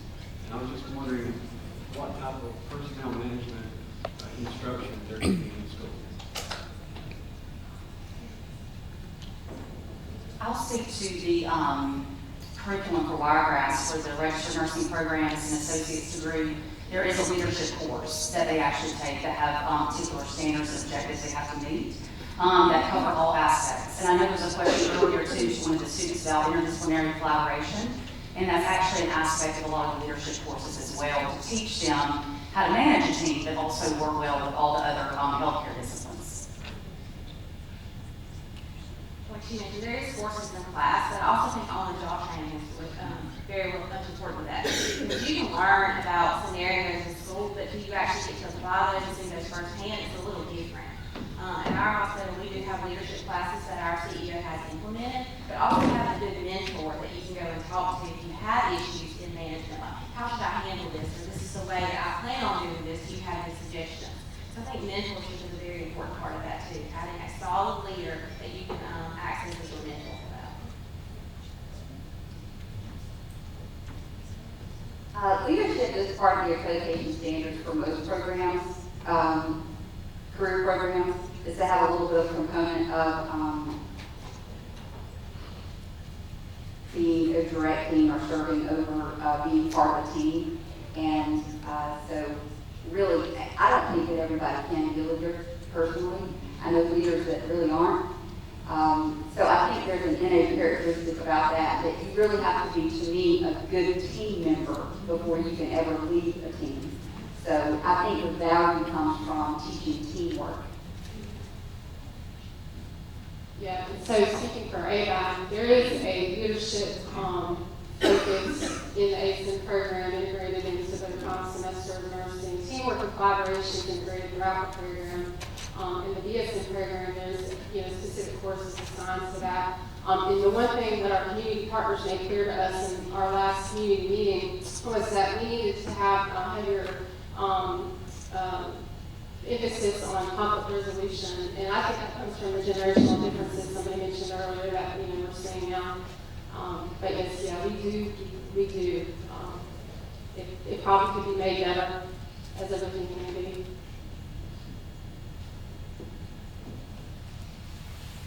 Hi, I appreciate a lot of the advice that you're giving for new students and new nurses. My own daughter is a second-year employee as a nurse, and some of the things that she is facing is, of course, a lot of the better nurses are leaving, and so she's being placed in positions that she doesn't feel qualified to be in, because technically she is the one that's been on her shift the longest. What advice, or what would you tell me to encourage her? Because she's not very, it's very discouraging, and she loves what she does. I feel like she doesn't call it, I feel like she's, if she can stick it out. And it's hard to be put in those stressful positions of a leadership role when you do not have experience. For me, I would say on that one would be talk to her mentor, maybe her preceptor that she has. And she has, and they're being very receptive, but their hands are tied. There's no one there, and so she is the one that's the veteran. She's been there a few months. And some of those things they might do that we have done, we have somebody resign, and so we plan to move those. But for as an employer, is to kind of plan ahead too. You have people that are kind of getting close to retirement, trying to plan and succession plan for those positions. Go ahead and move people there and let them train alongside those people. The thing I would ask mine would be, is there any additional training that you can offer me? Just let it be known that you aren't comfortable in some of those situations, so that they maybe can work with some of those that are getting ready to retire to extend their retirement a little bit further so we can get this person trained. Or training programs or stuff like that she can have a resource if she needs it to call. That's what I would suggest in that situation. I would also, I'm curious, was it another hat that she had to wear on top of what she already does? Being a charge nurse 3 weeks after orientation. Right. And a lot of times I think we're all struggling with we need employees. And so everybody's wearing different hats and new hats when they're not being released of other duties. So they're still required to maintain a certain amount of time in the workload, but also do this also, which is truly a full-time job when you're looking at it in supporting the whole team. And again, I flip that back. It's hard to address an issue at that level because you say there's only so much you can do. It's that systemic burnout adds to. And I think that before we start throwing our young in, or the funny saying is, Larissa help me out, we eat our young. And to me, I'm like, oh, no, open your wings and welcome them in. You know, thank them for coming to your profession and having a passion to serve and do. And, you know, welcome them with open arms. It's changing the environment and being toxic. But I think, again, go back to, they said, have a voice. Have a voice to ask for what you need. Admit that you don't have a full understanding, and is there any training for me? And while I'm learning this, can I decrease a workload in this way so I have a balance in work life? Without that, I don't think that you're going to retain them. I think you're going to run them away. I think that's what they're seeing, because a lot of them are leaving, and it's not retirement, they're just up and leaving, like, I'm going tomorrow. We saw that after COVID as well. There was an exodus of burnout, people thought they left the profession. And I would just tag on to that chain of command. She needs to follow what I would tell my students, and reading formal papers and these projects that I have to read it over there across the street in the nursing department. Burnout is huge. Fatigue, compassion fatigue. I was never a buzzword before COVID, but it is now, and there's a good reason for it. But, and of course, my heart breaks, but then it's not going to help your daughter or any other student that I talk to or nurse that chain of command. Just like they said, let it be documented. I don't feel comfortable. Go up the steps, and if she or anybody else doesn't receive assistance in education or whatever, then protect her license is what I would say. I would add reward. You know, when you see someone that's willing to go above and beyond, reward them, applaud them, appreciate them.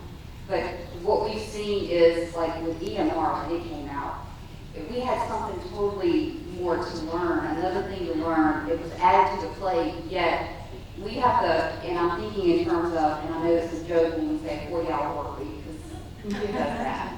But that it's supposed to be a 40-hour work week, yet you're adding to my plate and still expecting me to have productivity at this level, and you're killing me. I can't do this when I can leave and go somewhere else and just be a mini-me. And you know, come and do my job, and what I can do is pay attention to what you're adding to the plate and make it valuable to them, worth it to them, but also make sure they're balancing their work life. Mental health is huge. I would agree too that I think every nurse has the right to have a voice. We can clarify orders, we can go to our administration, because we want to focus on safety. So I definitely agree with what's being said, but I also know from an administrative perspective, both in education and in the industry, that everyone is working very hard to address the vicious cycle that we're experiencing right now. Because what you just mentioned may be happening on that side, but we're also experiencing high turnover and decreased applicants for qualified faculty.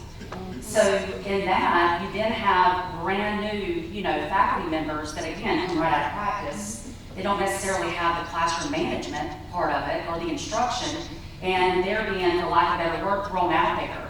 And then they feel the same way. And so then it may or may not, we try very hard for it not to affect the quality of education that we give at Wiregrass, but you have to consider that. And so what's happening on our side is also happening there, so it's that vicious cycle. But I can say that there's probably roundtables, committees, administrations from various aspects that are trying to get together and address those exact challenges that they're experiencing. And I know it's probably difficult from a new nurse perspective. Again, you go back to answer my previous question, if they want to leave. But hopefully if they do have a voice, then they can be patient, persevere, and just know that I know I learn best under pressure. Now, if it starts to affect patient care, then that's when I probably need to take a step back. But otherwise, I tend to learn best when I'm just thrown out there. But not everyone's like that. But I just try to say that I'm sure that administration's working on it. I want to say too, for them to put her in that position, I really must think highly of her and her skill set that she already has, and it maybe just to focus on a few things to get her ready. So once again, having an open mind in that charge and control, but having the voice to speak up on things that are making you nervous as well. So you may have to give it a try, but also being, hey, I tried it, it's not working, I can't do this, and knowing when to stop is going to affect your license too, because that's something you work hard for, and you have a right to stand up for that.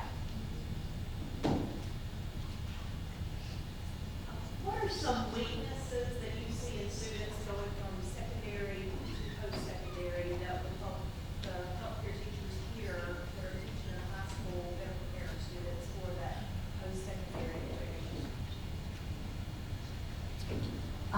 This is kind of my soapbox. So bear with me. I have a lot. I mean, I could talk all day about this.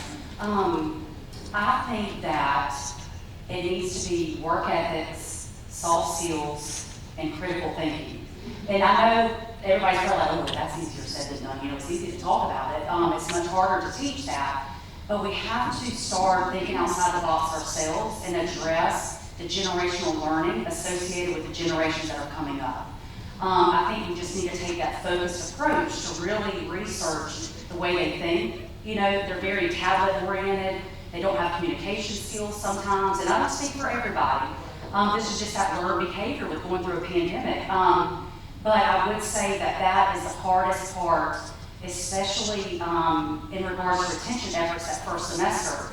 If we start implementing high-stakes exams and I don't like the word weed out, we don't do that, but if you lose students, 9 times out of 10, it takes them 2 or 3 semesters to really let that critical thinking click and learn how to take the RN or the LPN associated exams. Also, too, we are implementing, I say we, NCSBN is starting a next-gen NCLEX for nursing for both LPN and RN April 1st, which have different formatted question items for that test that focus on clinical judgment and higher order thinking. So I really think that our focus needs to shift to really trying to help them understand and be able to reach the potential of that type of thinking.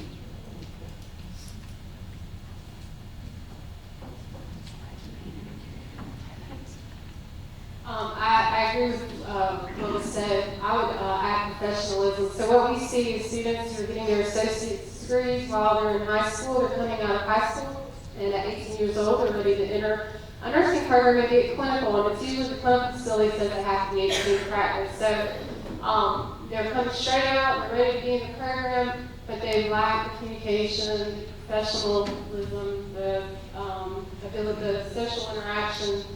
They need soft skills, just like what was said. We see that as well. I always go back to accountability, teaching accountability. And there's a little hiccup now because when they're in the programs, you set deadlines, and maybe they're not meeting the deadlines and they need extra time to meet the deadlines, but you're trying to prepare them for being a professional. That, you know, when you have time to show up for work, you have to show up. You know, there's no late and there's no continual. So there has to be some accountability that's taught in high school as well as in college. And the administrators need to support the faculty in the ability to hold people accountable. And when we're training them to put them out into the world, we want them to be a reflection of our institution, of us, and we're training them to be part of our profession. And we want people who are passionate and accountable, not those that we're just pushing through just for the sake of a head count or keeping people. And I'll tell you, and it shows up on the internet all the time, is the worst thing that you can possibly do is tolerate toxic, bad behavior. Because if you're good employees, see you're tolerating that and seeing other people get away with it, it is going to chase them away. So having accountability shows that you appreciate the other one that's actually showing up and doing the job well done. You got a question over here? Okay, well, we have. Yeah. Okay. Just wait, I got one right here. Okay. Hi. So being a new nurse, where you guys came from the student to the teacher, and not being sure where you want to be, what advice would you give to a new nurse who's not sure the kind of thing you want to do? Like you say, you want to be an ICU, and I've tried all the board, and I'm pretty sure my SIT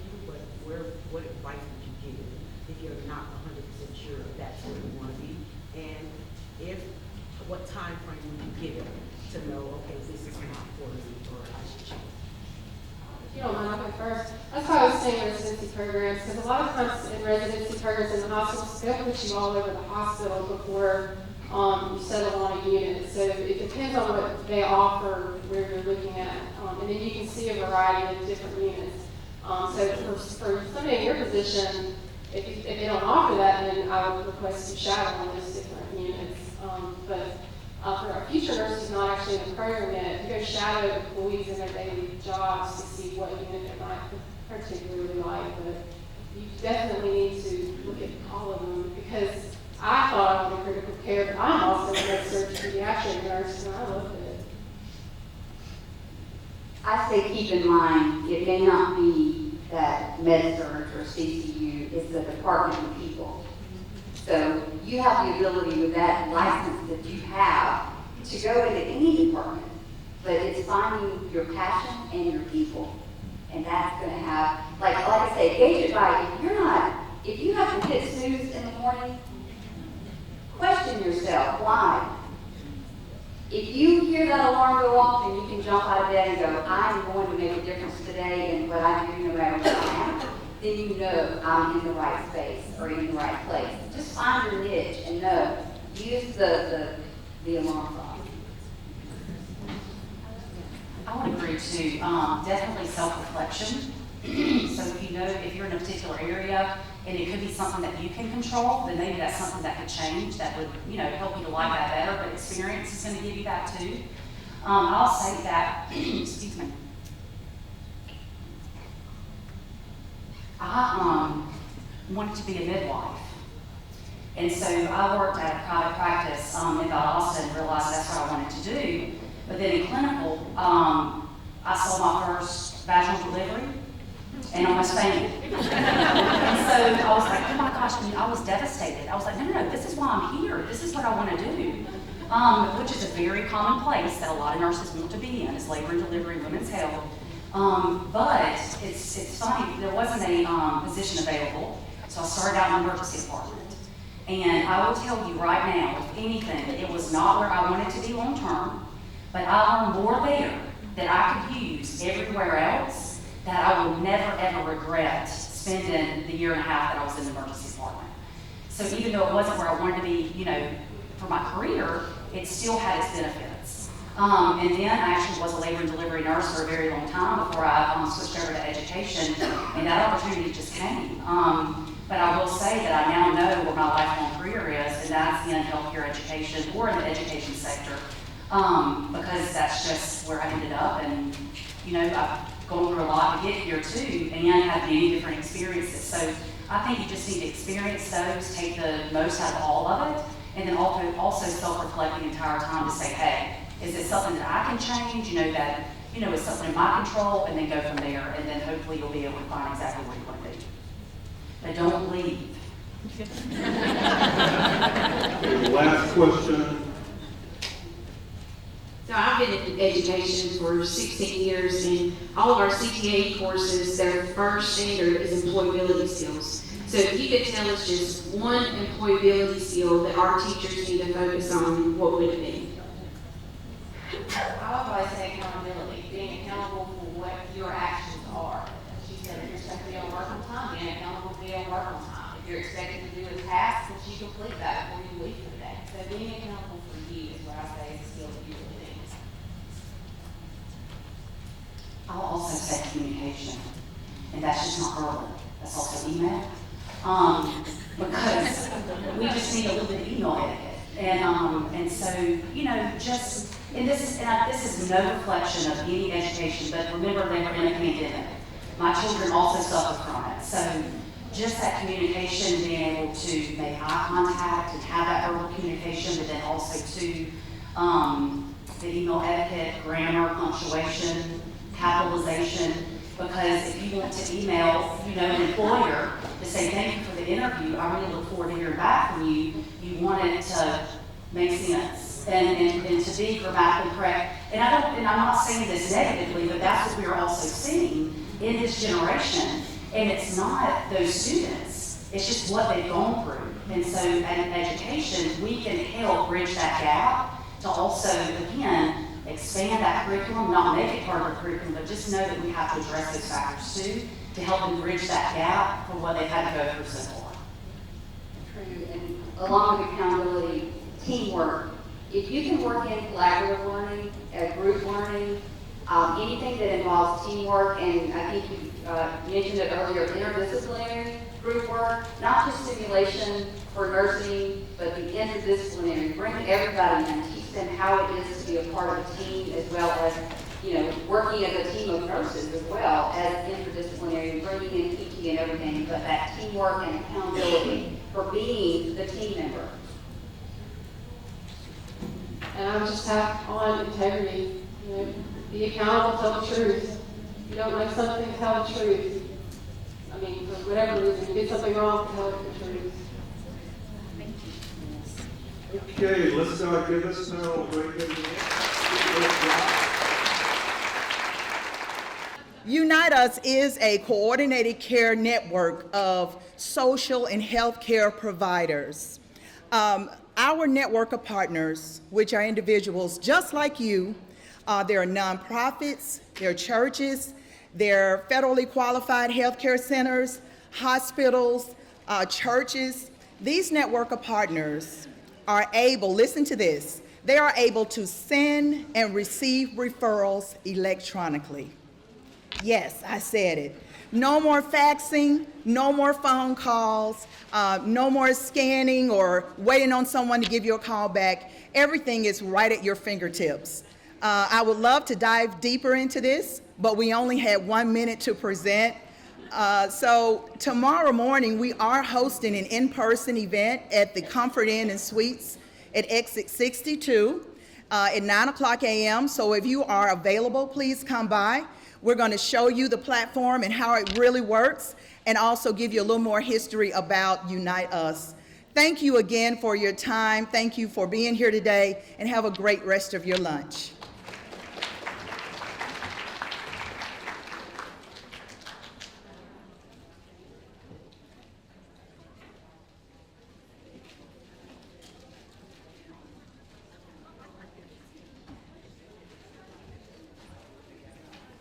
Good afternoon.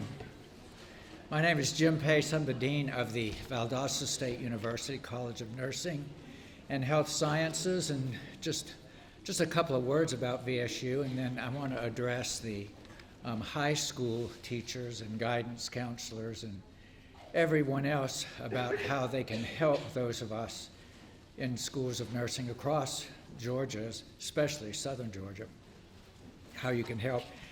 We have a desk outside with various pieces of information about our degree programs. So those of you who are in high schools or are guidance counselors, please come and take as many as you can, because most of them will start out, this degree can lead to such fields in healthcare as athletic training, dentistry, exercise physiology, healthcare administration, medicine.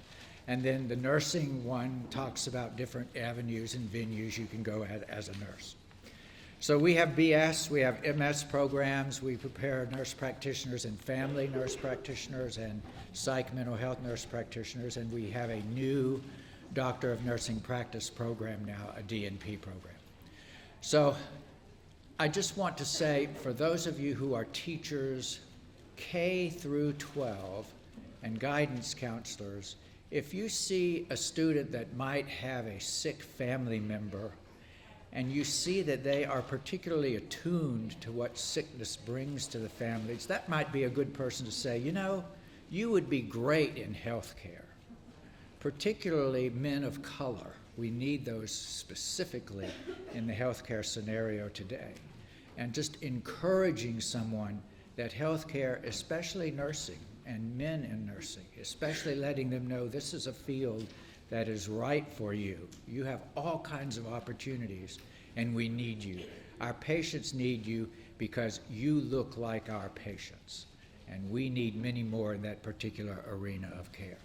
So any way that we can help you, if you're in a high school and you would like one of my nursing faculty members to come to your school and talk to your students about what it means to be a nurse, we would be happy to do it. Just give me a call and I'll set it up for you, because we want to get out there and see as many potential applicants as we can. Thank you. I see there's a list, so I will turn it over.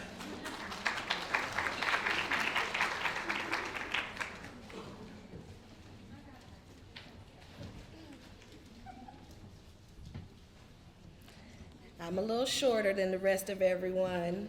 How y'all doing this morning or afternoon? Good afternoon, everyone. My name is Kim, and I am the account manager for SeniorLink in the Southeast region. This is Ms. Aislinn Cummings, the State Director of Community Partnerships, and we're here to share with you information about SeniorLink Structured Family Caregiving. And that's a lot of words. What that means is that we help family caregivers. We do not employ caregivers and send them into the homes. We want to work with those families who are caring for their loved ones at home. And we're able to provide them additional service through Medicaid funding. And there's a lot that goes into it, but what you need to know is that we provide those caregivers with financial assistance up to $1,800 a month for caring for their loved one, paid to them by Medicaid. They're able to get additional resources for their loved one on Medicaid, including home health equipment, access to adult day health, and emergency response services. Lastly, my job is to know all of you guys and the wonderful services that you provide in the community so that we can collaborate to best serve not just the caregivers, but the family in a whole. So that's what SeniorLink does. We do have a table with a lot of information outside. Please, please, please stop by and connect with us. We'd love to come out and share information however you're connecting with the community. And Ms. Eisen wanted to talk to you guys about another benefit that we offer to individuals who are not necessarily enrolled in our service but need caregiver support. Thank you, Kim. Because SeniorLink cares so much about caregivers, we actually have something that is called our Caregiving Nation. It is a social media platform that even if you are not a part of our services and are a caregiver or know a caregiver, you can actually join our Caregiving Nation, which is on Facebook, and it has a lot of information and resources to help caregivers not to receive caregiver burnout. Thank you. Thank you.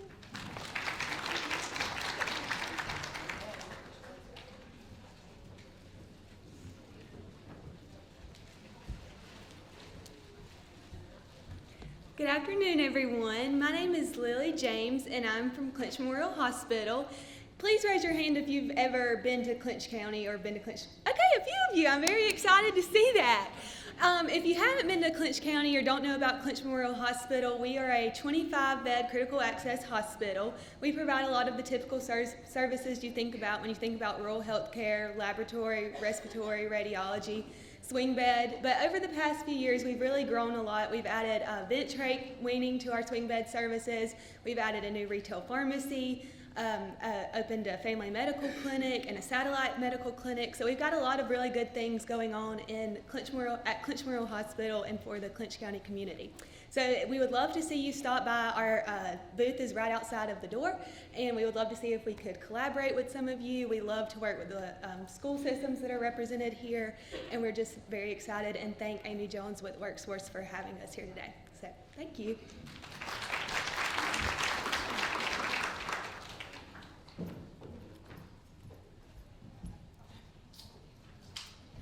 Good afternoon. I'm Dana Lewis with Southern Regional Technical College. We're so happy to have everyone here in Tifton, which is in our service delivery area. We are just outside, and I have all the information about all of the healthcare programs we offer, everything from nurse aid, nursing, to respiratory care, to vet tech in our healthcare programs. We also do have some positions available. If you know someone who is looking for a job change, please be sure to check out our employment information on our website, and we'd love to talk to you. Thank you very much.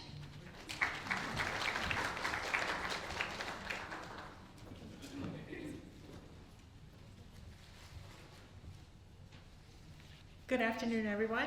My name is Felicia Taylor, Experience Coordinator with South Georgia Medical Center. Thank you to Workforce Georgia and South Georgia Healthcare Group for hosting this year's summit. This is my first time here, so it's nice to experience this with all of you, and some of you I know are new as well to this event. Our team is located from Valdosta, and we're excited today to connect with all of you and learn how we can engage our organization with your purpose and your goals. A little bit about SGMC. Again, we're about 40 miles south of here, based in Valdosta, and we serve 24 counties across South Georgia and North Florida. How do we do this? Our remarkable employees. They're located across 48 sites of care, which include 4 hospitals, 42 clinics, urgent care centers, and diagnostic and imaging centers. SGMC is also a center of excellence for cancer, health and vascular, orthopedics, and women and children's services. We are proud to be recognized locally, statewide, and nationally for exceptional care for our patients by our employees and physicians. With so many opportunities to serve and have fun at work, you might want to check out our TikTok-style music video online. Please stop by our booth. This is your invitation to come by and see how you can serve on our team. Thank you, and have a great afternoon.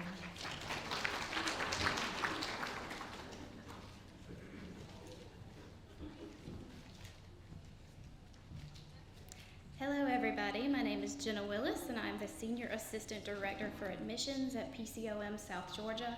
For those of you that are not familiar with us, we are the Philadelphia College of Osteopathic Medicine. We were founded over 100 years ago in Philadelphia, Pennsylvania. We opened our doors in 2019 in Moultrie, Georgia. We are an osteopathic medical school. We were founded with the specific mission of training and educating physicians that in South Georgia with the hopes that they will stay and practice in South Georgia. So with that mission in mind, especially in the admissions department, we are extremely interested in identifying students that are interested in that mission.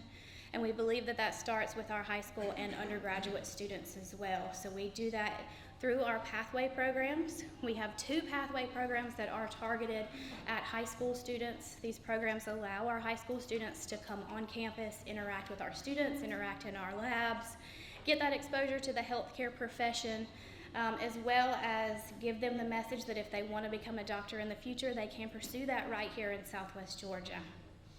We also have a pathway program that is targeted at undergraduate students as well. We just rolled that out this year. It is called Pathway to PCOM. So students from Albany State, Valdosta State, ABAC, FAMU, Thomas University, Columbus State, and Georgia Southern have access to this program. Through that program, they are offered the opportunity to participate in our articulation and affiliation agreements that provide them with certain incentives as they move through the admissions process. They're also available, they can also participate in programming opportunities that are meant to prepare them for the competitive admissions process. For example, next Thursday, I will be over here at ABAC hosting mock interviews for the students that are in this program at ABAC. All of our candidates are required to interview, so this is an opportunity for them to brush up on those interview skills. So if you have any students, if you work with high school students or college students, if y'all might be interested in these programs, I am located outside. I would love to share more. One other thing that I do want to highlight, on April 19th, we will be opening our doors for a pre-health advisor day. This is going to be open to undergraduate pre-health advisors as well as high school guidance counselors and teachers that work with students on the healthcare pathway. If you want to come see PCOM, take a tour, interact with our students, see our labs, that day is open for you. We will also share information on how you can help your students that may be interested find their pathway to medical school. So I am outside. If y'all would like to come chat more, I am there. Thank you.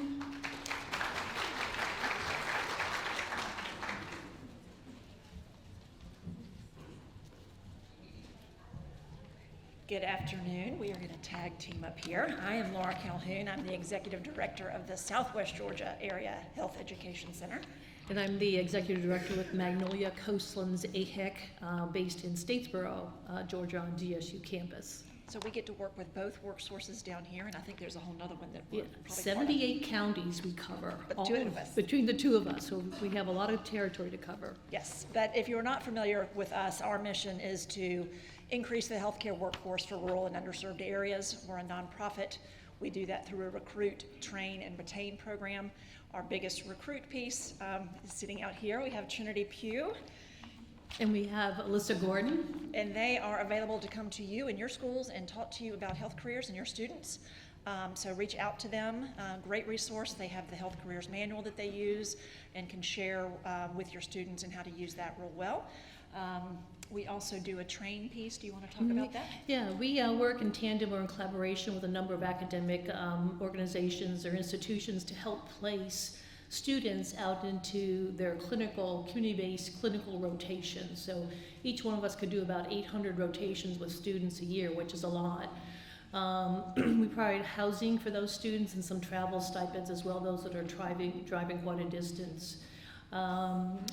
And so we also have a interprofessional practice and education initiative, which we work with health professions within our institutions to get students team-based trained, ready to work in the healthcare system when they graduate. And then thirdly, we have continuing education, where we can do lunch and learns, half-day symposium, full-day symposiums, in-person webinars, and so forth. Just a quick plug for what we're providing. We have a maternal health symposium that's free. It will be based in Statesboro. We have about 11 speakers coming. That'll be on March 31st. So guaranteed to be a great day, so hope you can make that. We have flyers at our table, and Laura's going to tell you about a special program they're running. Yes, for all the teachers, counselors, work-based learning coordinators in my 38 county area, so Southwest Georgia, we will be hosting our Teach Academy again, which is teachers exploring and advocating for careers in health.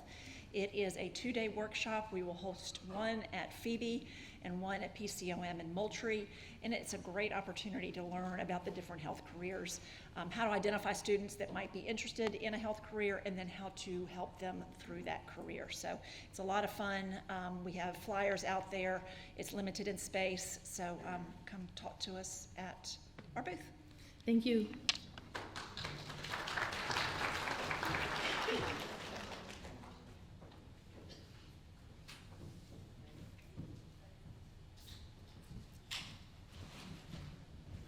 Good afternoon, everyone. Oh, geez. My name is Shawayne Sandoval, and I am the CEO of Bencora Incorporated. We are a contract rehabilitation company serving all of the United States of America, but we are in South Georgia, and our mission really, I love this summit, this is our first time here, but our mission is connecting community, education, and healthcare through the means of rehabilitation, physical therapy, occupational therapy, and speech-language pathology. And our focus really is allowing us to connect within healthcare systems. It's not just about therapy, putting a therapist in the hospital. It's how can this rehabilitation process help patient outcomes and value-based services. So we do have a booth outside. Gigi is our business development manager. We are so honored to be here. We've met some wonderful people. We serve fantastic hospitals. I have to give a shout out to Clinch Memorial. We've been there for a little bit, and Angela Ammons is a fabulous leader there. So thank you so much, and please visit our booth. And this is our first time, as I mentioned, and very impressive. Thank you.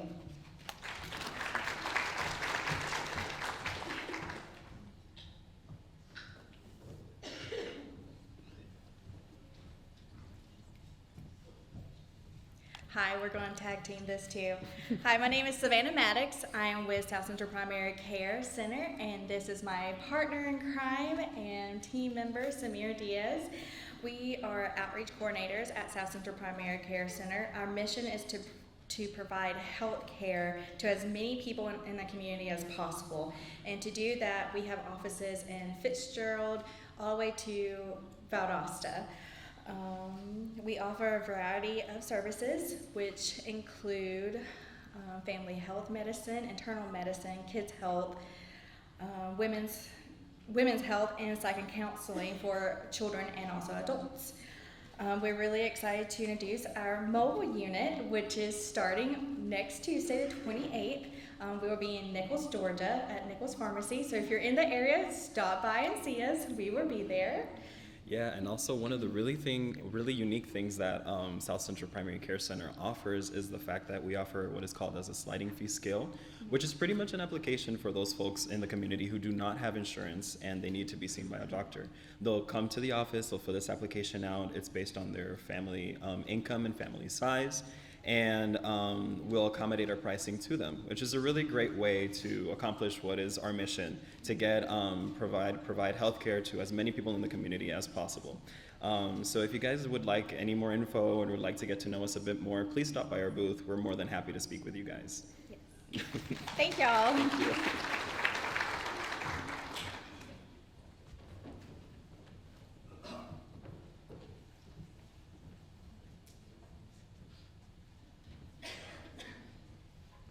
Hey guys, I'm Lindsay Davis. I'm a talent acquisition partner at Phoebe, and this is Sarah Herring. She's a fellow talent acquisition partner with me at Phoebe. Phoebe is a not-for-profit health system with more than 4,500 physicians, nurses, professional staff, and volunteers at our facilities. We are, sorry guys, I'm a little bit nervous. We're a health system that services more than 500,000 residents in our 41 county region. Phoebe is dedicated to providing a better way to wellness for our entire community. I'm sorry. We're doing great. Phoebe is proud to be an innovative partner with many academic institutions in Southwest Georgia to helping build healthcare pathways for workforce development. Phoebe Division of Education has developed a Phoebe Healthcare Pathway Sheet that outlines opportunities that students and employees have that they can grow within the Phoebe Putney Health System. If you would like to, please stop by our table. We can talk with you about these opportunities. We would love to partner with you if we haven't already. We do have a lot of partnerships with you guys in this room, but if you have any questions, please stop by. We'd love to speak with you. Thank you, guys.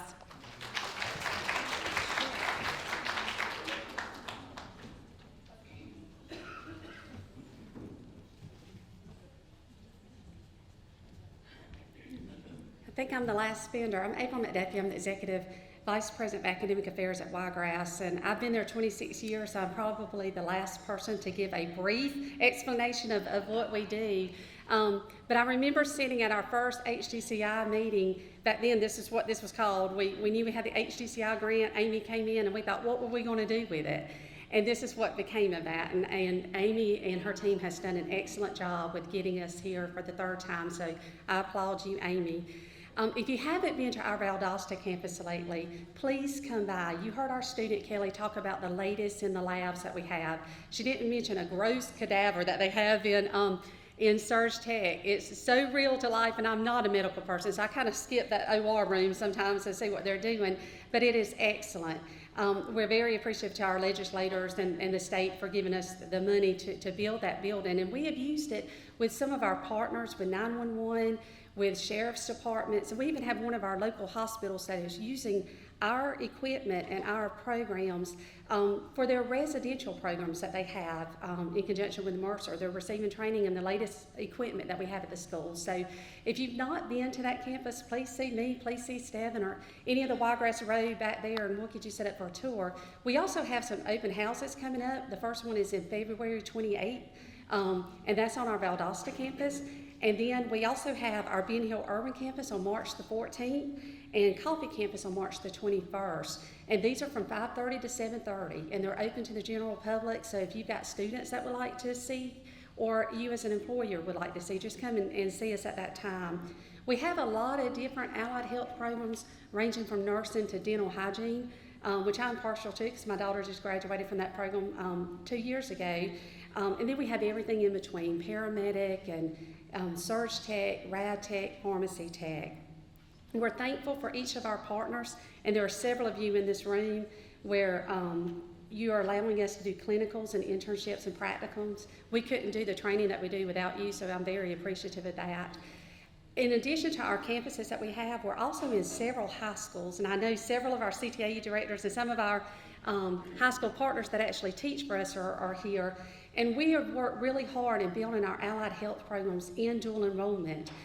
We have gotten a new pathway completed for the schools to do where students not only complete their CNA degree, but they can go ahead and complete nurse technician, which is all of the required classes for students to apply to either our LPN or our RN program.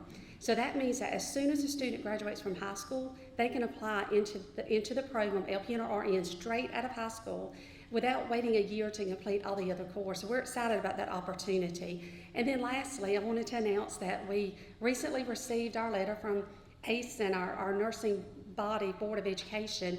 We received it Monday, I believe, and they have approved for us to start an ASN program on our Coffee campus and Ben Hill campus. So Coffee will begin this fall, and then Ben Hill will begin next fall. So we're just trying to add to the workforce that our partners need. And I want to thank Tammy Bryant. She's here today. She's the president of the Board of Nursing for Georgia, and we go to her for everything nursing, so I just wanted to thank her for that. She's also at our Technical College System office too, so if you've not met her, you need to, because she's awesome and she'll help with all of our education needs. Thank you.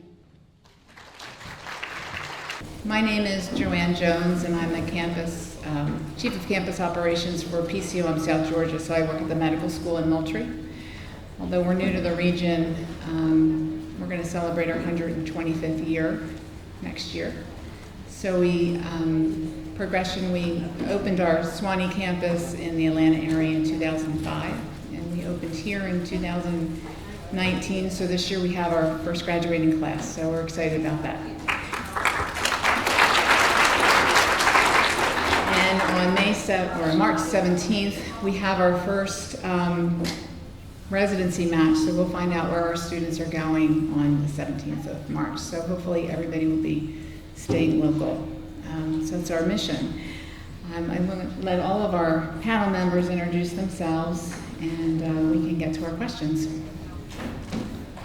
I'm Stephanie Rockington. I'm the HR director at Normandy Medical Center in Kirchler, Georgia.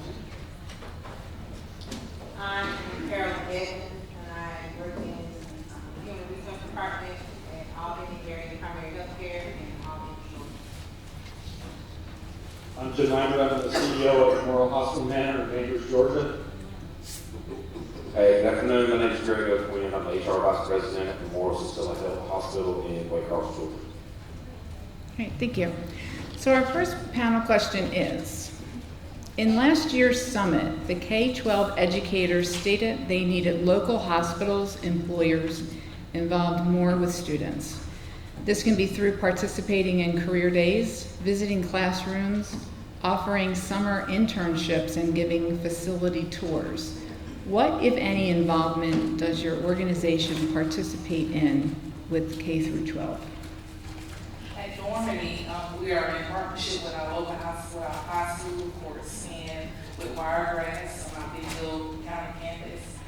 We do hire our students that graduate from Wiregrass. Also, we have our students at Wiregrass come in and they do their internship or they come in and do their clinicals. We've also are partnered with our high school, and our high school lab has actually named their new lab after Normandy Medical Center, so we're excited about that. So we are in close connection with our high school and with Wiregrass. I think it's important that we do reach out to our youth and to, on their career path, to give them the opportunity to see what's actually there. In Albany area, the students there are involved in the healthcare services program. In Albany area, primary health care provides the physicals for those students that are in the C and A programs with no hospital stipends.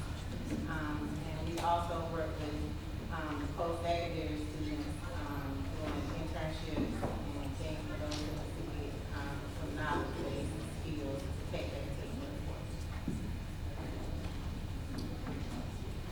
We try to reach out in a number of ways into the school systems. We have a youth summer shadowing program. We partner with the high school, the public and private schools in town. providing students opportunity to shadow professionals in various departments in the organization to kind of see what's going on and how being in that environment would be for them. And we also partner with Decatur County. They do a youth leadership program, and we partner with them, giving them access to, they tour the community, look at various businesses, including the hospital, give them an opportunity to do mock interviewing, mentoring, networking. So we're trying to help them develop some skill set in real time with the local industry and the hospital. We also do Bearcat Workforce, which is with the high school, focusing on those students that are going directly into the workforce after high school. How do we prepare them for that if they're not going on to higher education to the next level with mentoring, interviewing skills, things like that to encourage them, how to prepare them for the next step in their career. So we do some of the similar things that everybody's already mentioned, but due to our location, our primary service area in Waycross is where Pierce and Brandon County, and then we serve an additional 12 county area. So we are very involved in a lot of our local schools, mainly where Pierce and Brandon. We also recently visited Wayne County High School, and in those schools we have times where we go and speak to classes, whether that be healthcare track classes. We also do facility tours. We just recently did a facility tour with some Pierce County High School students where they go through our OR, we show them our new robotics surgery center.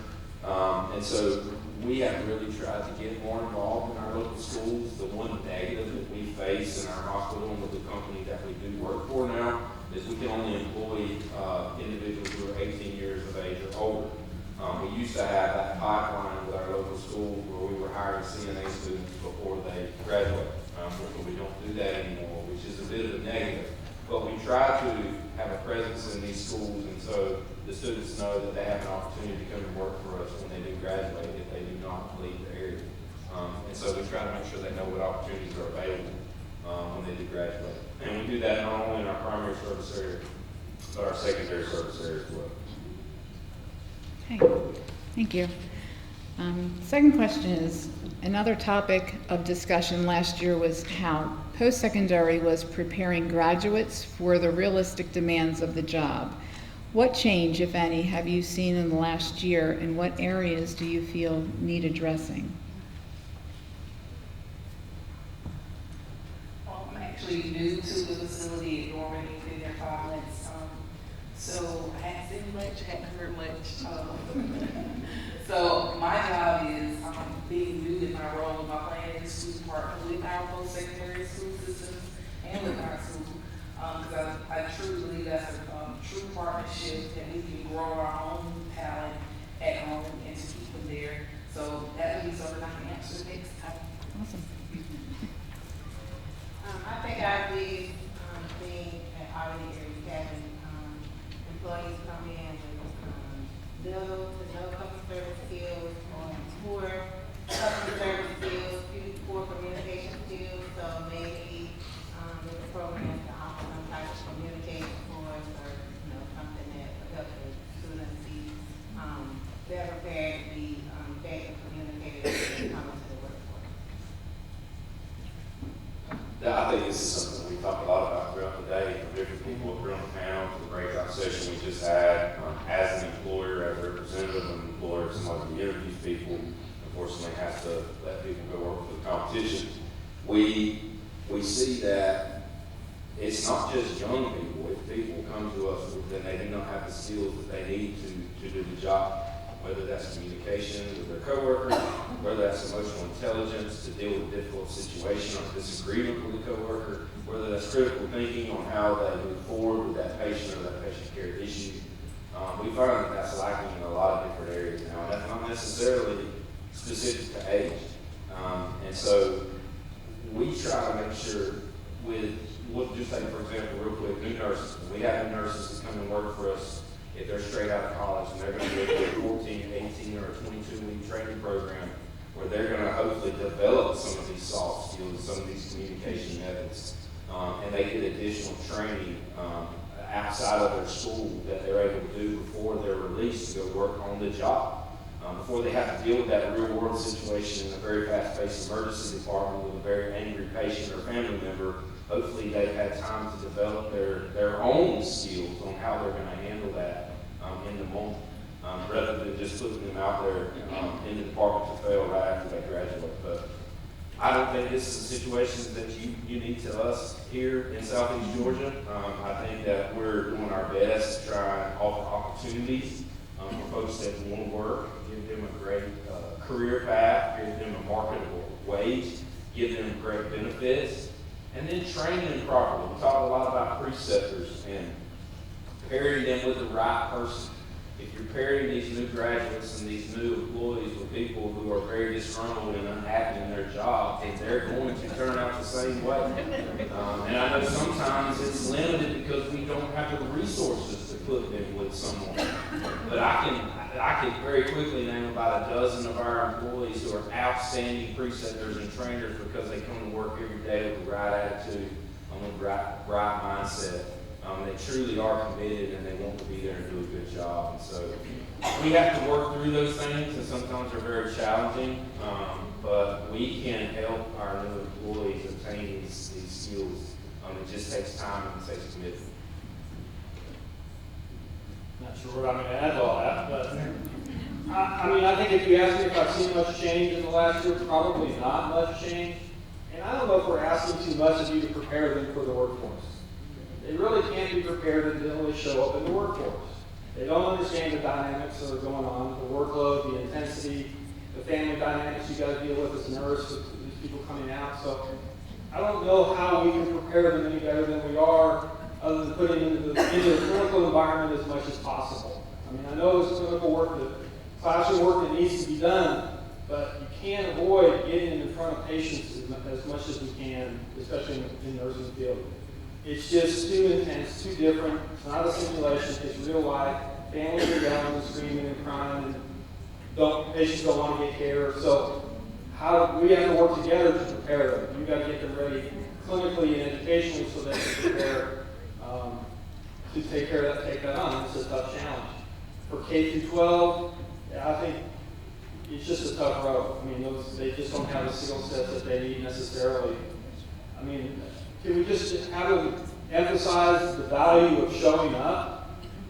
Please. I mean, if I could just see people show up at work. I can't believe how many times we hire somebody in and go through all the pre-drug screening and employment process. Day one, they don't show up. I put a group of 10 CNA students through a class. I paid for the whole class, paid for their expenses. 8 of them graduated. We pre-employed them, we screened them, we put them to work while they were in class. None of them came to work. So I'm not doing that anymore. So we'll find a different way to try to figure that out. It's just a difficult environment right now, trying to find people that want to show up and want to be there. And some of that's got to be with them, and you can't how do we deal with all the family dynamics that they deal with their own life that we've got to focus on. So it's a challenge, and we're going to have to just figure out how we work together to make that work.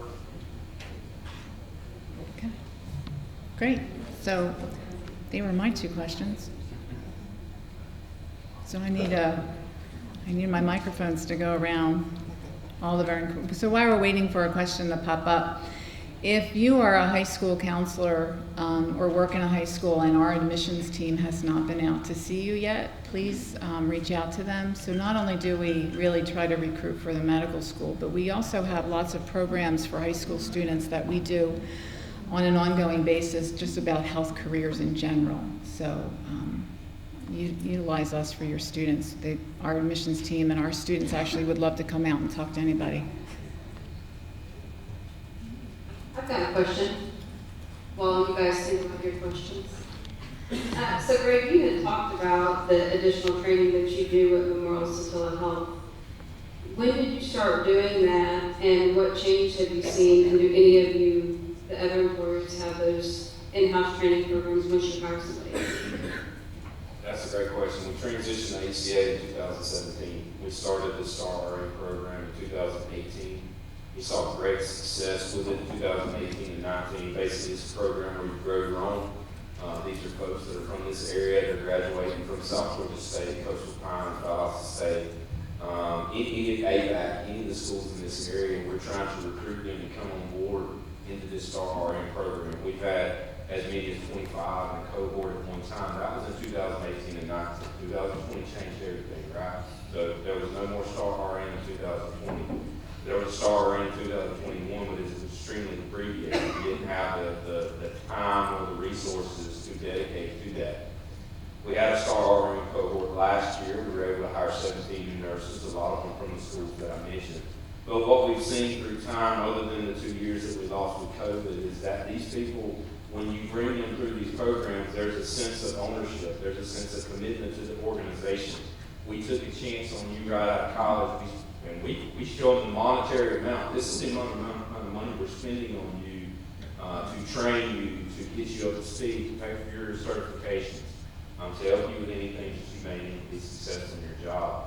We're making this commitment to you. We want you to, in turn, make that commitment to us. We've been very successful with that. Now, we're still trying to get back to baseline from the last 2 years. Like, we're not even close to where we were before the pandemic as far as our core level staffing. And so you guys probably hear about this, you read about it in the news, you hear about it on TV. I mean, we're really dependent on contract labor to the level that we can't sustain. And I would say most rural hospitals can't sustain. And so we're trying to bring those folks back in our hospital, people that left to travel. We're trying to incentivize them to come back. We're still going to continue to grow our own, but we're in a different work environment now. We got different challenges. And so right now, our biggest challenge is to get our workforce back up to the level that we need it to be and to burn off as much contract labor as possible. And we see a lot of the contract demand drying up. We see the prices coming down. We see a lot of people that left us over the last 3 years of travel are coming back to their home communities. And so we hope that continues. But to your point, when we did the program correctly, when we were able to put the resources and the time there, we were able to retain those folks because there was an equal level of commitment there. It's been hard to get back to that though. We had a really good class toward the end of 2022. All of them are still with us, fingers crossed. And we're hoping to do the same thing in 2023. Typically, our biggest graduating classes around here are normally in May. And so we do a July cohort to try and capture all of those who graduated in May. What about the rest of you? Do you have any in-house training? I think we don't have a lot of training, but we try to do a pretty aggressive onboarding process with a very organized process for orientation, mentoring, spending time with someone in the organization. And we have to go through a checklist of things that have been identified by each manager in their area that are key to that job responsibility and making sure that those are done in 90 days. And then we try to do 30, 60, 90-day evaluations during those first 90 days. I think one of the things we found is if you can onboard them and correctly get them oriented to their jobs quickly, because one of the things I heard before we did this was, I didn't know what I was doing, they just threw me in here and started me working. And what we found is everybody, you were dependent upon who told you what to do. It's like the old story when you go around the room and tell something to somebody, by the time you got over here, it's different than what was done over here. We found people doing different things different ways, the same thing different ways, and so we try to standardize that through this orientation process. And that's probably the biggest way that we've tried to engage at this point. And we're looking for ways to increase that training as we go forward.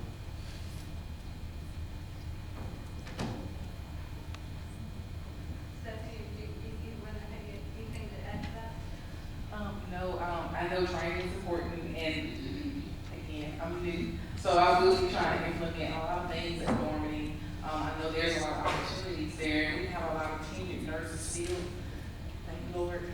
So hopefully that we can partner our newer nurses with our tenured nurses, and to try to keep them. So, and that's what we're pushing now. Is we do have a lot of tenure.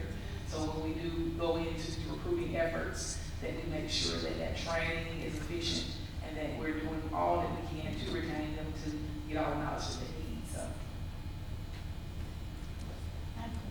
What incentive are you offering to recruit? Right now, like I said, I'm new.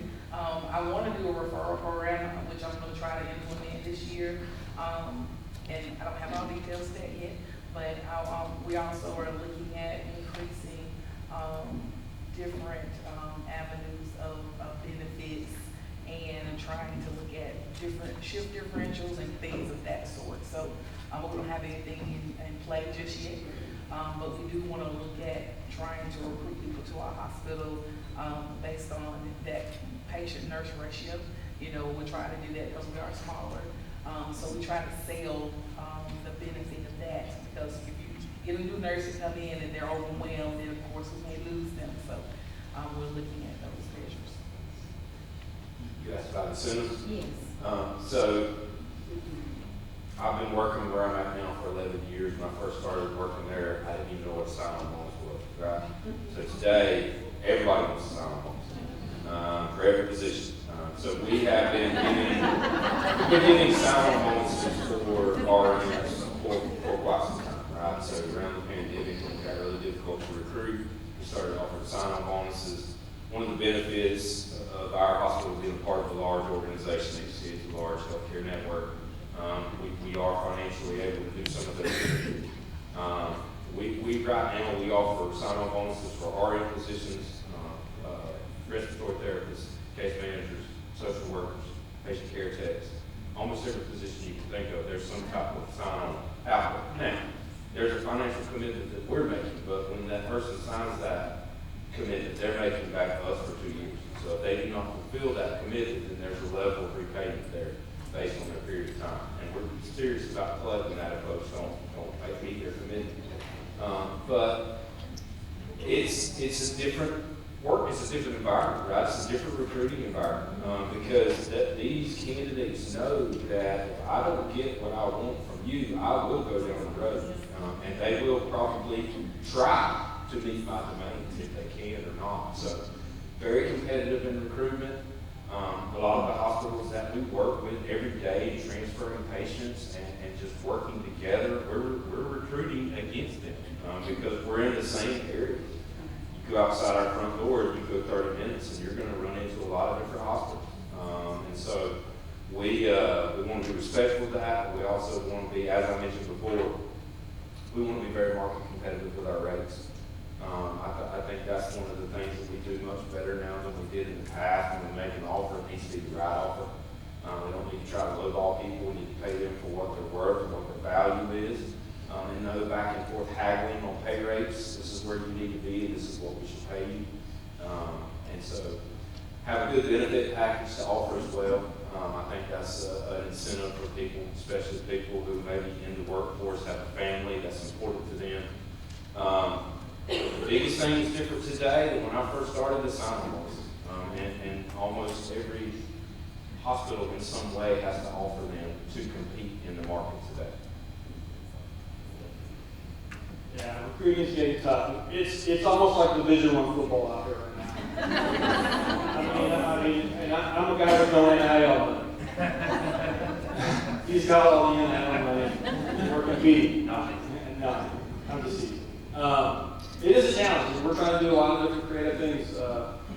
Nurse residency programs, hiring them in, bringing them in, getting more in, and paying them while they're in class and becoming a student. Hopefully they'll come back to us.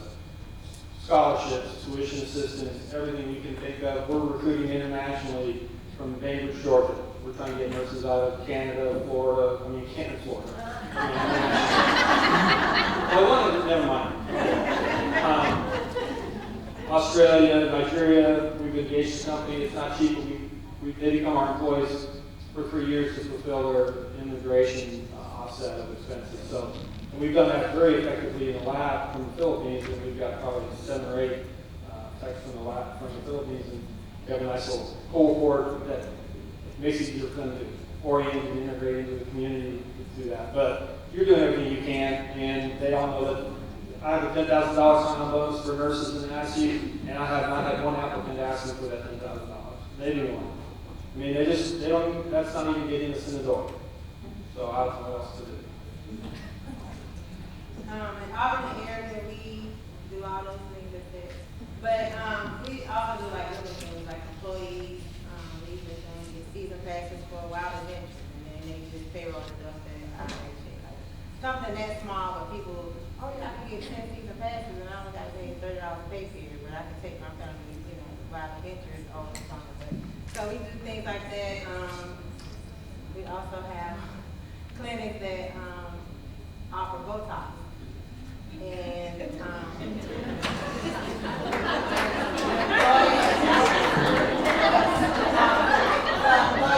get Botox. It's expensive, but if you want to go there now and get Botox, you can get that. You can have the Botox with this payroll deducted out of your so you get the pay over a period of time. I think they do 13 weeks or 26, 13 pay periods or 26 pay periods. Botox. But other thing they do for try to do employee retention, like we have employees that might be front desk that want to move to CNA or CMA that want to move to LPN. So the company does pay for those employees to transition to new, go back to training, transition to new positions. So, and they also have, I think it's called some new diet thing that's coming out now. They're going to offer that as well as like some 8-week program where you get shots in your abdomen with whatever, fat loss or whatever. So they're going to offer that as well as, payroll deduction to employees. So just trying to be creative. It's hard to be creative in such a small market like South Georgia, but we don't have all the advantages that we have like in a city like Atlanta. But so they try to be creative and offer little small incentives like that for employees. So you create partnerships with these vendors, and they agree to receiving a delayed payment, or? No, so say for instance for Wild Adventure, we sign flyers to our employees who want to participate, and so the company writes a check to Wild Adventures for employees, and then they just payroll and does it out. I've got a question back here.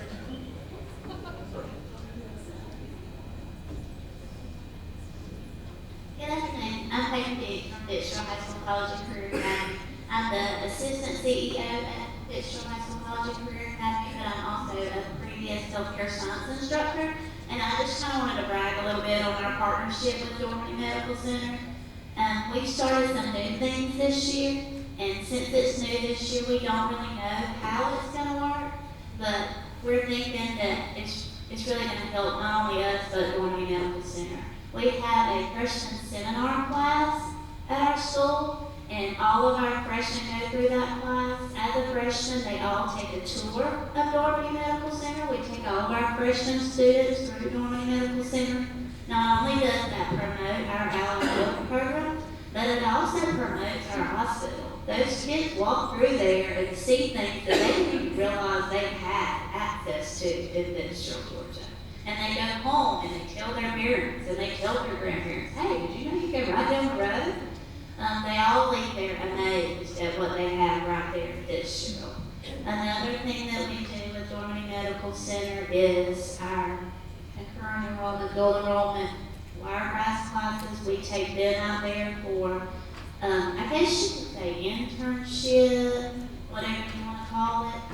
They rotate, they do about 2 hours in one area, job shadowing type thing, where a student can spend 2 hours in the morning in pharmacy and maybe spend 2 hours in the afternoon in pre-op or somewhere, and then we take them through there. Those are students that are in our pathway.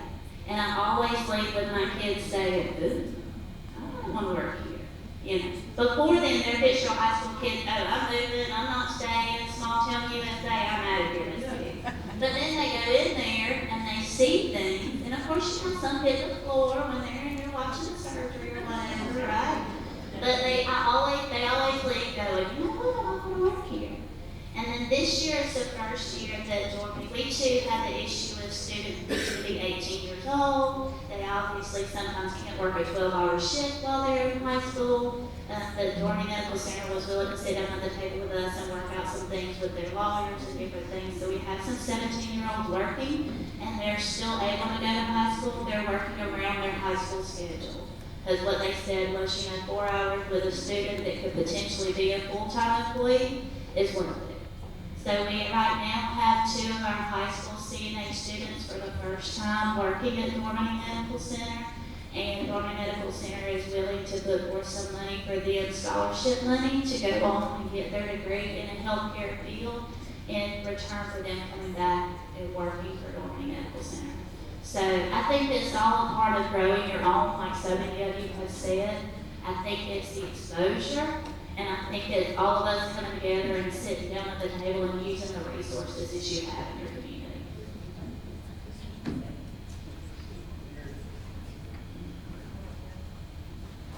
Making it run again.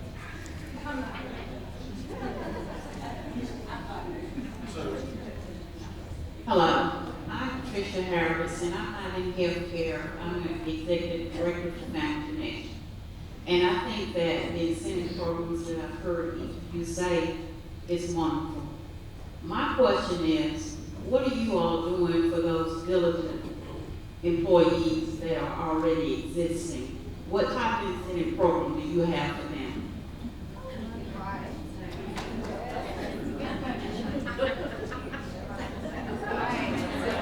That's a great question. Again, I'm gonna put it on the new girl. But I worked at Home Depot, at E-Crowd, I worked for GW Railroad Services, and that was some of the main things that I wanted to do is make sure that I incentivize the people that have gave the time and the energy to be a part of whatever company I work for. And that's something that I've talked to my current CEO about, is making sure that we do recognize the people that are going hard every single day, our tenured nurses. So we're looking at different things from a health fair career day that's gonna happen on March the 1st. We're looking to make sure that they know that they're appreciated. So we're looking at different things to recognize our nurses. So we are looking at those things to make sure that we recognize, because recognition is also very, very important when you have a body of people that you depend upon every single day. And our focus is to have that patient care number one, but we have to take care of the people who are taking care of the patients. So again, next year we'll have some more answers for you. So I would just say very quickly, number one, that's a great question. I get asked that pretty often. And my response is typically, the things that we do are not necessarily monetary, right? We do a lot of things, as you mentioned, to try and make sure we're recognizing our employees. Listen to them. We have an employee Facebook page. And if you want to know what our employees want, we just go to our employee Facebook page, right? They'll tell us. One of the things we talked about for years is having food trucks come in our hospital and having another option or another opportunity for lunch and for supper. We try to do things like that we've heard what our employees are asking for, and then we try to recognize them in ways like that. We also have employee recognition programs that are internal, where they can get things through service, through points that they receive from their coworkers and from their leaders. But I'll be very, very honest with you. That is a very difficult question to answer. Because to me, from my seat, it's a very legitimate question. We have 600 employees that come to work every day and do their job, and that can be viewed as a negative by them. You're paying somebody $15,000 just to sign on the line and come work here, and I've been working here for 10 years. So that is a balancing act, and it is very difficult from times. Because sometimes people very quick push that. You have to just be professional in your response, try to be as articulate as possible, and try to outline the things that we do to incentivize them. It's just in a lot of cases that's not a monetary value. Yeah, I mean, that is the difficult thing to manage, because one of the things we try to make sure is that we set our pay, we use internal equity, make sure that if an employee has 4 years of experience, I don't care where they got their experience, they're getting the same pay as somebody who's got 4 years of experience with us. It makes it very, because you all know that if you tell an employee to keep it confidential, it's never confidential. That's the worst thing. You should just kind of put it on the side of the tree and they never put it out there. But we try to do a lot of employee satisfaction recognition events. The engagement committee works on, trying to do popcorn every Friday, every payday Friday, different things like that, ice cream socials, whatever we can think of to thank them, recognize them, communicate with them. We do town hall meetings every quarter to try to communicate with them. Because one of the things they said, they want to know what's going on. They want to know what's happening. They know I don't want to pay agency staff for $10,000 on the bonuses any more than they want me to pay them that. In fact, they get upset when I say we need to have to pay agency. Well, I don't want them here either. They don't want those people here next to them, knowing that they're making significantly more money than they are working doing the same job. But you have to staff it, but they also don't want to have 8 patients, right? So it's all a balancing act of how do you manage that resource and how do you make sure that they feel recognized, even though the dollar value maybe somewhere, directly somewhere else will get some help in.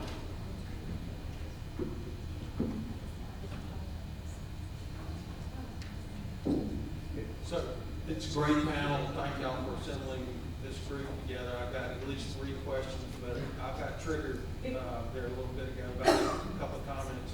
It's been a while since I've been in healthcare administration, but there were a couple of problems even a decade ago that I think are worse now, and one of them relates to licenses, acquisition of state licenses from people who are coming from out of state, regardless of profession. And the other is immigration policy. I don't think we're any better off with immigration policy than we were a decade or even 30 years ago. Any of you care to wade into those troubled waters?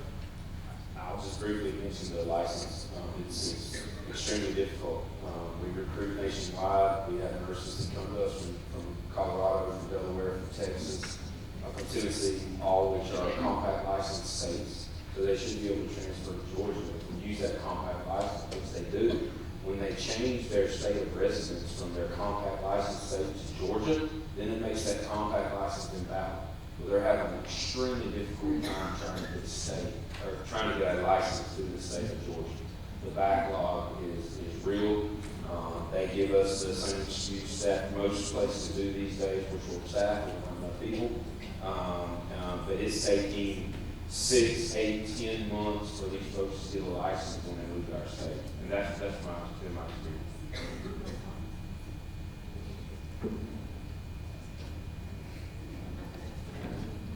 Okay, thank y'all.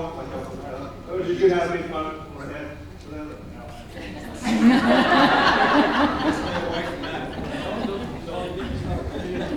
So this is a great panel.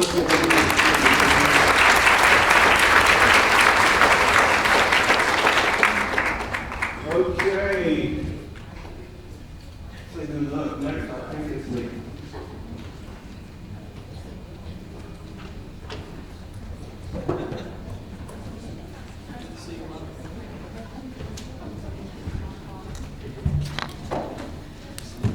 Don't worry, I'm not speaking, I'm just introducing. Scott Steiner. On March 1st, 2019, Scott Steiner became President and Chief Executive Officer of Phoebe Putney Health System, a comprehensive regional health system with more than 4,500 employees based in Albany, Georgia. With a Master's of Business Administration and 30 years of experience in healthcare administration, he began his career at St. Mary's Hospital in East St. Louis, Illinois in 1992. A hands-on leader, Scott has extensive experience in highly complex and matrixed organizations with local, divisional, and corporate constituents. Before leading Phoebe, he worked as an executive with Tenet Healthcare Corporation for 12 years, most recently as CEO of 4 Tenet hospitals in Detroit. Passionate about healthcare and the communities he serves, Scott brought his resolute commitment to patient safety to Phoebe, initiating a journey for the health system to become a high reliability organization. He also developed Phoebe Focus, a new strategy, philosophy, plan, and approach to guide Phoebe into the future. It includes quality and safety initiatives and a $250 million investment in capital improvements to transform the delivery of healthcare throughout Southwest Georgia. In 2021, Scott was named as one of the 100 most influential Georgians by Georgia Trend magazine and has quickly become one of Georgia's strongest advocates for healthcare workforce development, alerting state leaders about the employment crisis hospitals are facing. He made it a priority to strengthen Phoebe's partnerships with colleges and secondary schools throughout the region and has overseen the development of innovative new collaborations that have expanded nursing programs in multiple area colleges, resulting in an expanding pipeline of future healthcare professionals for Phoebe and other healthcare systems in the region. Scott Steiner.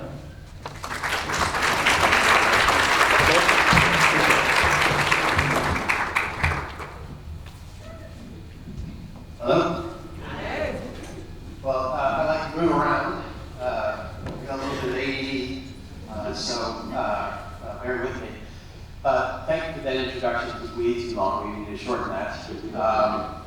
It is my privilege to be the president and CEO of the Putney Health System. I've been there for almost 4 years now. It's been an exciting 4 years, for sure. I did come out of Tenet Healthcare. I worked for Tenet. Know about Tenet? Good, we're kind of fresh. So what's the difference? I was there 14 years, 3 years in Detroit, 11 years in Chicago, but born and raised in St. Louis, Missouri. And to me, this is about as good as it gets in healthcare. I've got a lot of different perspectives, from community not-for-profits to for-profit to ultra-community, right, not-for-profit healthcare. But my wife and I have had a great time in these 4 years. When we came, there's 3 things that we realized about being in the South. Well, maybe 4. That Florida is not part of the South. We didn't know that. 2 is everybody is super nice. Southern hospitality is a real thing. My wife and I had an opportunity to go back to St. Louis. We moved my father back to St. Louis just recently, and we were there for a weekend. We couldn't believe, we said to each other, people are so rude. And in St. Louis, we were here for 35 years and we didn't realize how rude they were. So that Southern hospitality is a real thing. Third would be that when somebody calls you a Yankee, or they ask you if you're a Yankee, they're not necessarily asking about the baseball team. And so that's one. And number 4 is when somebody says, bless your heart, you really need to be paying attention to how they're saying it.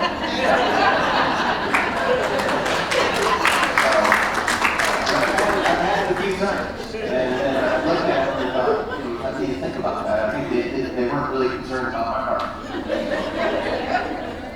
So, I had some great notes prepared, and I left them on my desk. And so we're gonna have a little bit of fun. I know I'm between you and the door going home. And so I'd be happy to also answer any questions. Great panel discussion before, great questions. None of them have easy solutions. And we certainly know, part of the intro of Phoebe is we had this big plan of what we were going to do. And, you know, we were looking forward. We had the money all set aside. We had a safety program. We had a lot of energy, and we hit 2020, and I mean, we were cruising.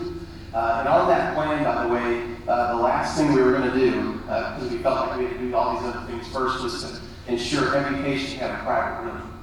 So that was, because we still had about 50% of all of our rooms were semi-private.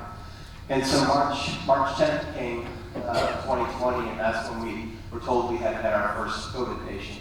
And we were on the clock, as really was the rest of the world.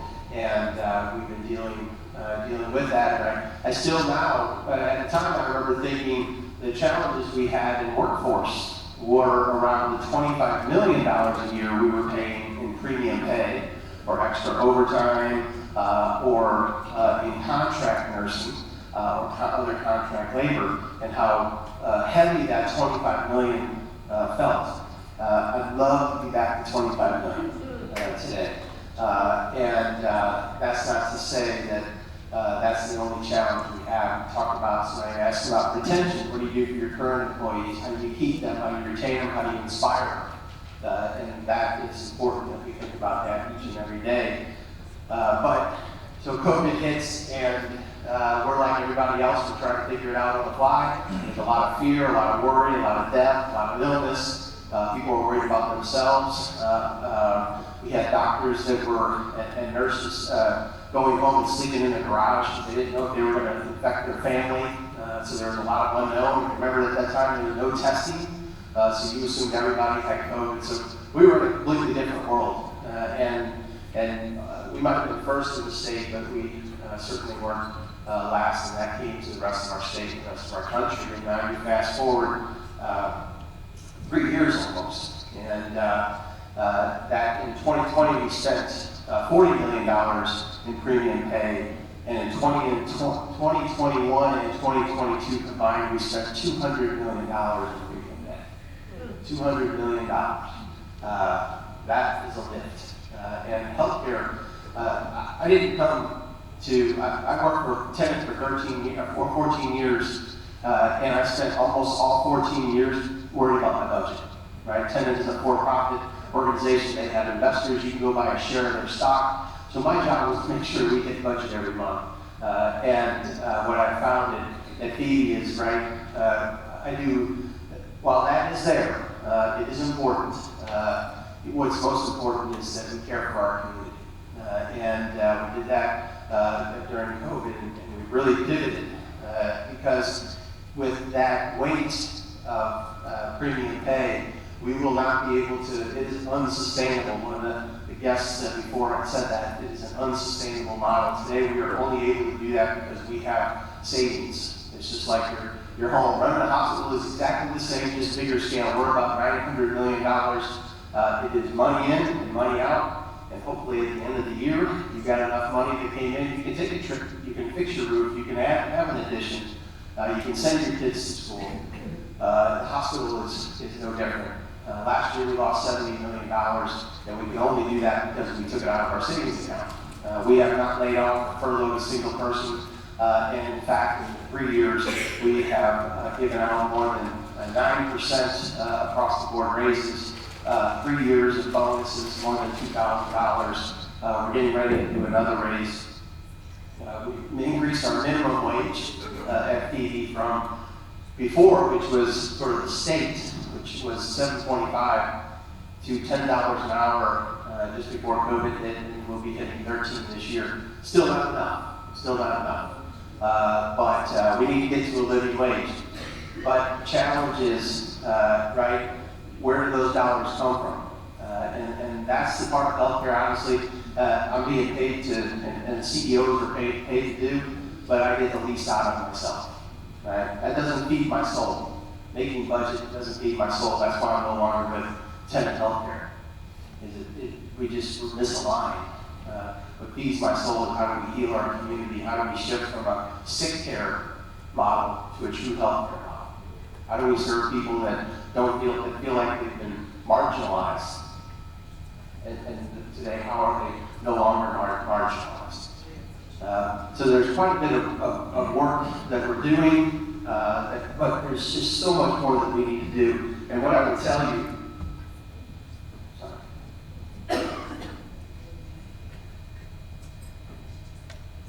this is my water. What I would tell you is,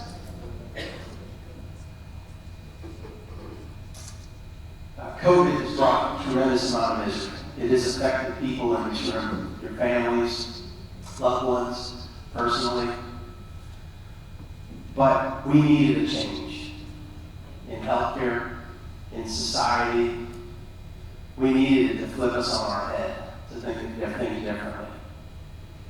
And I think part of having you in our educational world is what can we do? What are we not doing today, right? If you'd asked me, well, 3 years, you asked me 3 years ago, hey, do you think you're going to be spending $60 million with educational partners in 3 years? I would have said, heck no.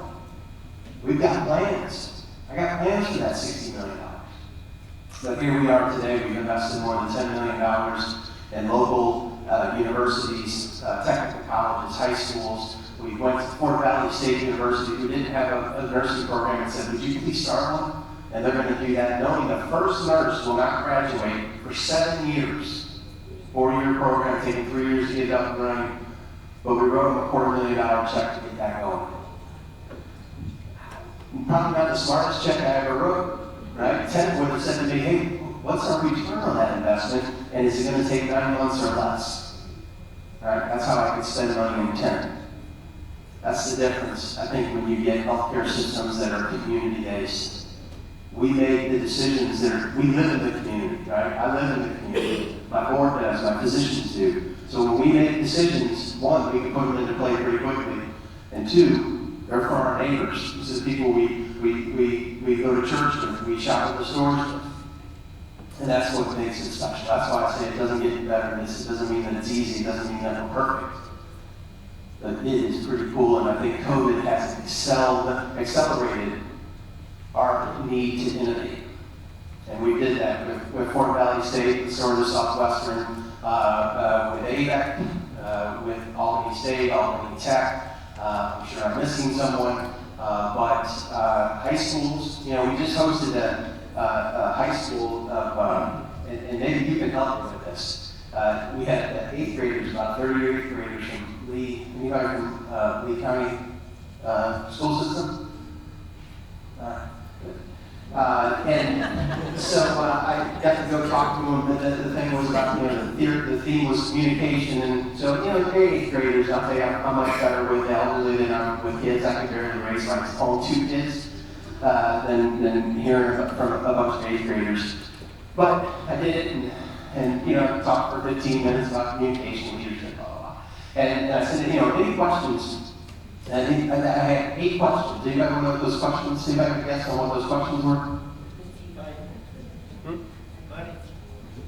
much money do you make?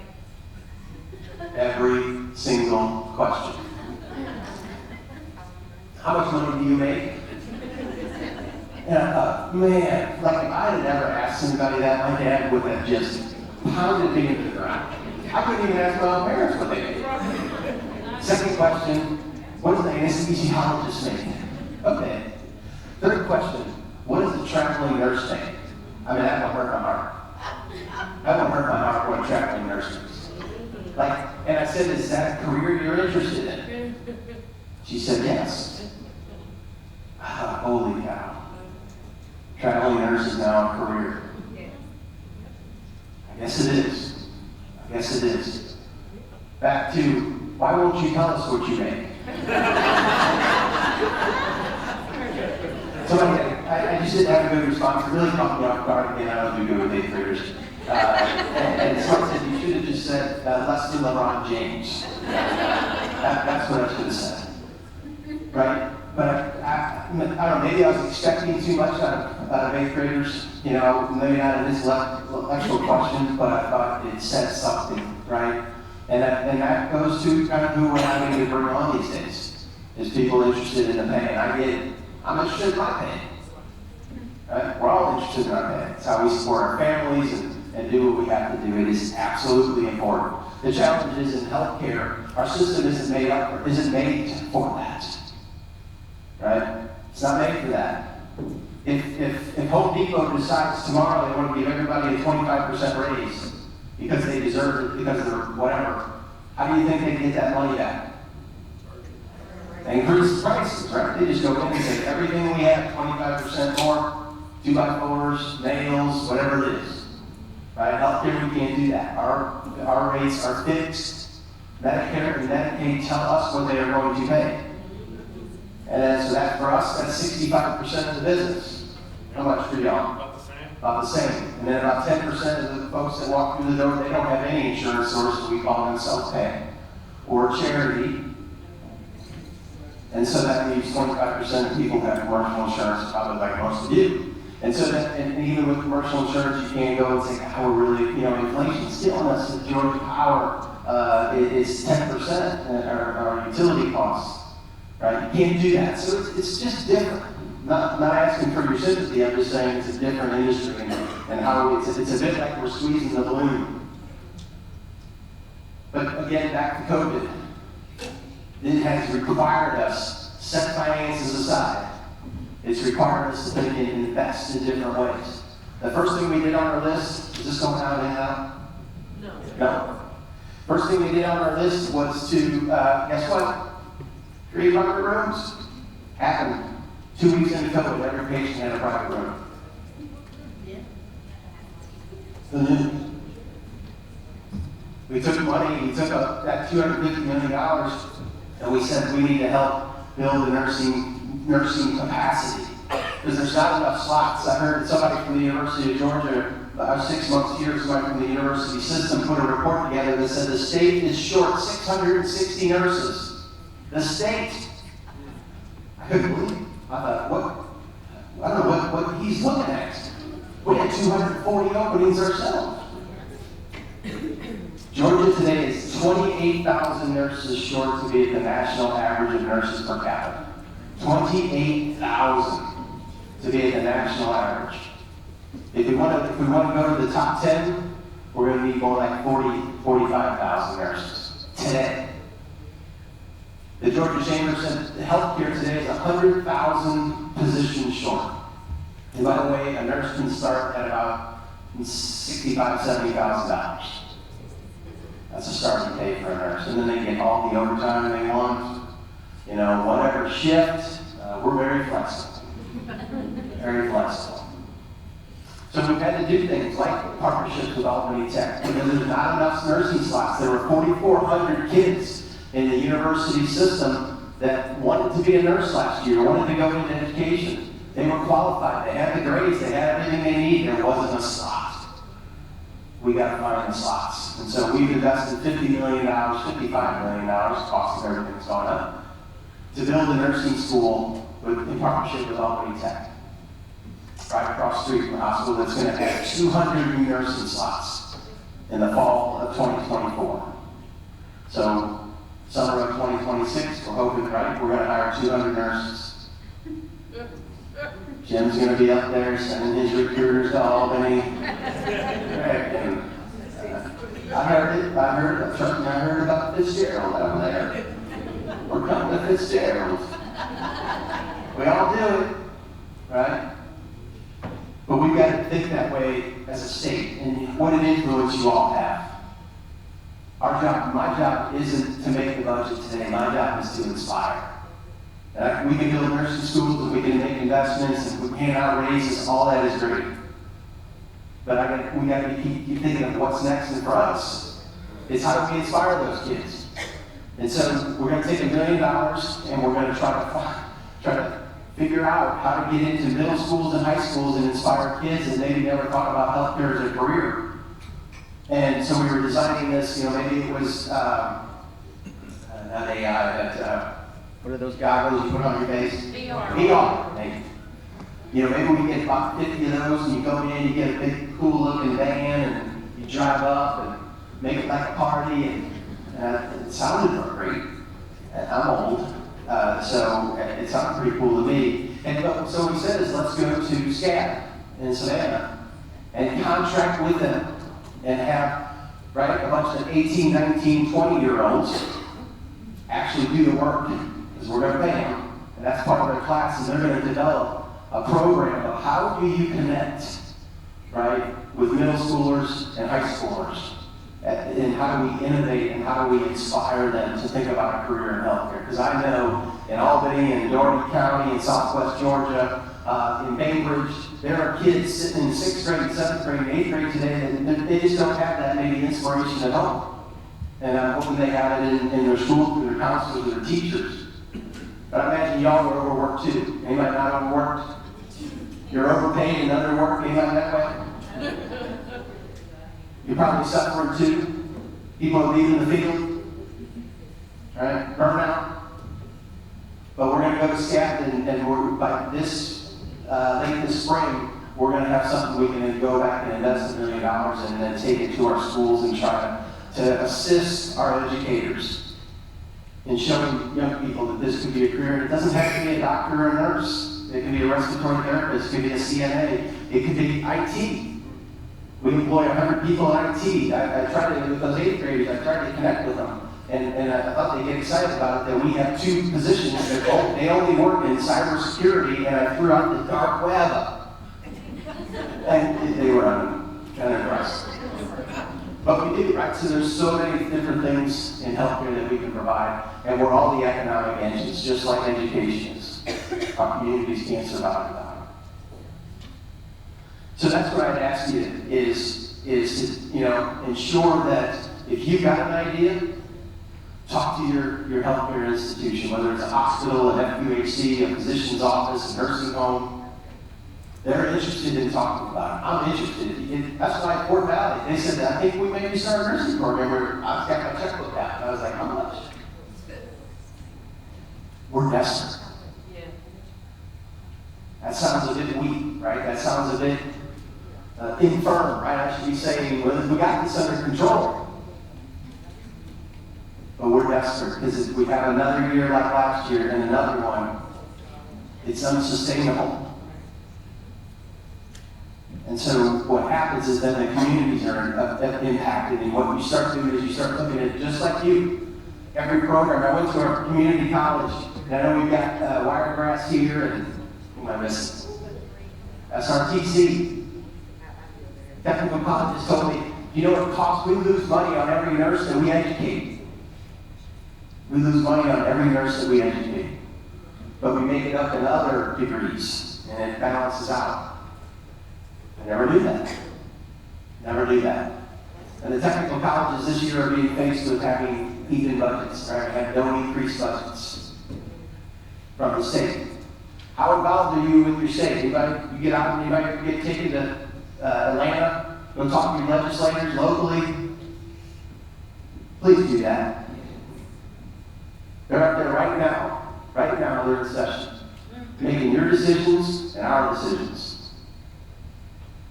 You have a voice. It's time to hold them accountable. That's what I've said to them. Here's what's important to the community. How can our schools keep doing this? If you had, healthcare needs 100,000 positions today. I said, if you had an employer, we get all excited about Hyundai and Rivian and all these businesses coming to Georgia. It's great. Super. Just think if there was an employer out there that said, we're going to bring 100,000 jobs to Georgia. Every politician, maybe red carpet from as far as that company wanted to come. But we hardly can get them to notice that. But that new shiny, Rivian plant, ooh, that's great. Somebody said, how are we going to be the #1 state for business when there's nobody to work? For every one person that's looking for a job, there are 4 open jobs in the state of Georgia. So you're part of that answer. And I thank you for doing that. I know it is not easy. It takes, some days you probably don't want to do it. Some days you're out of ideas. But I'd ask that you keep pushing. Just like the story of this girl. How heartwarming is that to say, if they go on the doorman and you say, yeah, I want to work here. Isn't what I thought. And maybe you can turn 1 or 2 or 3 and keep kids local. Right? Our elected officials have a job to do. Anybody ever hear about crime rate in your community? That's why people won't come. Schools, they got a responsibility. But it takes us all, right? That's when I talk about partnerships. We're in this together, so I thank you for that. I'm happy to answer any questions. I can talk to you forever about COVID or whatever we'll talk about it. I just wanted you to hear that we want to be partners, and I don't mean just we, your healthcare community. If somebody were to come down to Bainbridge and say, hey, we got this great idea, we're going to give it a try. Jim's going to give it a try. Don't discount that. I've had people come and say, well, we're teaching this program and we just don't have a wheelchair. And we're trying to teach these kids how to ambulate somebody from a chair to a wheelchair. And we're using another chair as an example of a wheelchair. Y'all have an old, raggedy wheelchair that we can use? We send them a brand new wheelchair, right? $175, not a big deal. All somebody had to do was ask. So ask us. Maybe it's a $1 million ask. Maybe it's a $175 ask. But we're looking for that, and I don't have all the answers. Jim doesn't have all the answers. You have many, we just don't know about them yet. So let's continue to be partners. Questions? Comments?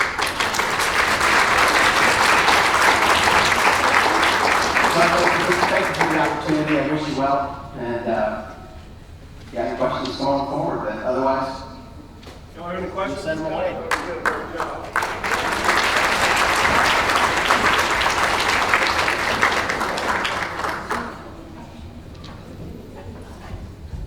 It is time now for the gift baskets.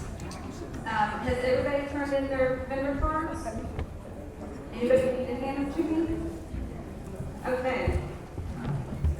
So, here's, okay. So, we're going to have Latasha and Shirley and Crystal, okay. They're gonna help with the gift baskets. So tell a little bit what you do, Latasha. A lot of people, because this is Workforce Georgia, and she was too busy working out there to have to come in and tell everybody exactly what she does, but give us a little.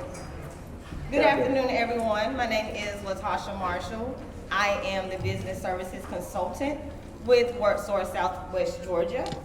We serve 14 counties in Southwest Georgia. Our primary goal is to build within our region a world-class workforce system that sustains and encourages economic growth. The 14 counties that we serve are Baker, Calhoun, Colquitt, Decatur, Dougherty, Early, Grady, Lee, Miller, Mitchell, Seminole, Terrell County, Thomas, and Worth counties. So we service adults 18 and older out of school, our dislocated workers, and as well as the youth population, ages 16 to 24 out of high school and not enrolled in post-secondary education. So we pretty much serve just about anybody within those 14 counties. If you want to know more about our business services that we offer internship programs for our participants as well as an OJT program for our businesses. If you want any more information, please feel free to reach out to me before you leave. I'll give you my card and some additional information, or to Jerry. Thank you. Thank you, Latasha. Okay, Shirley, let's get back. May I say something? Good afternoon again, everyone. I am Shirley Egan, One-Stop Operations Manager. Ditto everything that Latasha said, but I am the one that connects dots when it comes to resources, employers, and job seekers. So if you all ever need us, please reach out to us. I'm Shirley Egan, 229-364-4934. Thank you very much.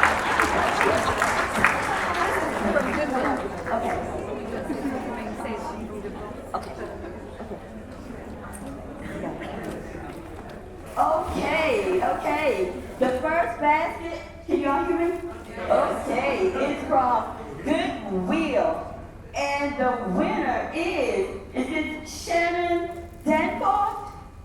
Shannon, where are you? Congratulations, Shannon. Southern Regional.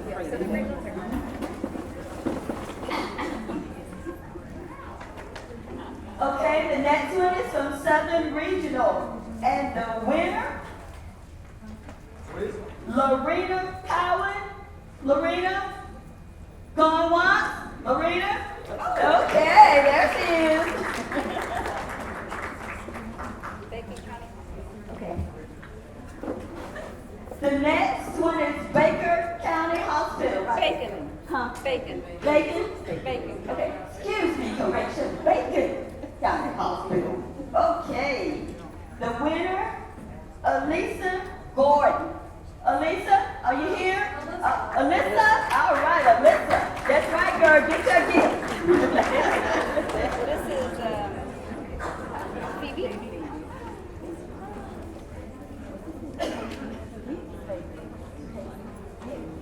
Okay. Who she said that from? Phoebe. Okay, the next gift is from Phoebe, Putney Hospital. The winner is Peyton Diggs. Peyton? All right.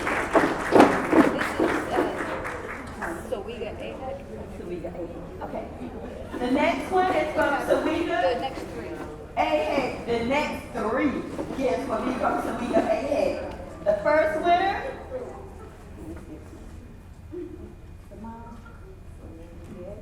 Samir Diaz. Samir, going once. Samir, going twice. Samir, gone.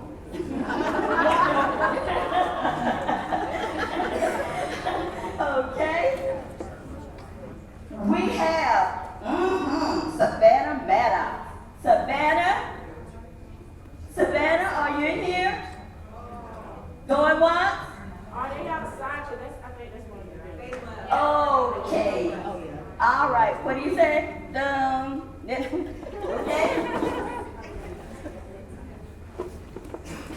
Okay, what about Lindsay? Powell? Lindsay? Okay, congratulations.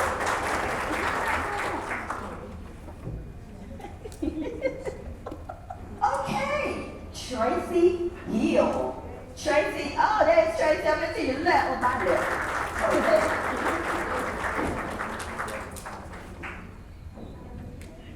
Okay, is there a Hope Weaver in the house? Hope, all right, all the way to the left. This is Magnolia Ahek. Okay, the next one is from Magnolia Ahek. And what about a Melody Howard? Melody, going once, Melody, going twice, Melody, gone.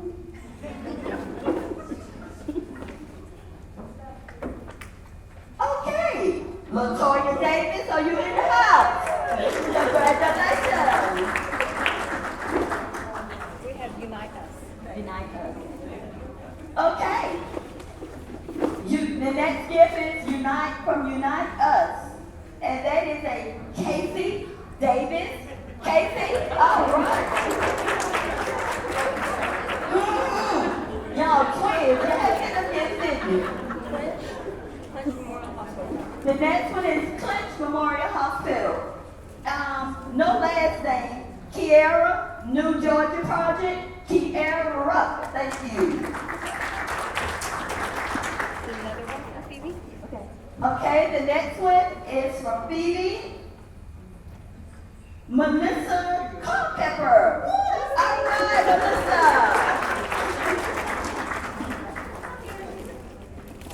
Dormany Medical Center.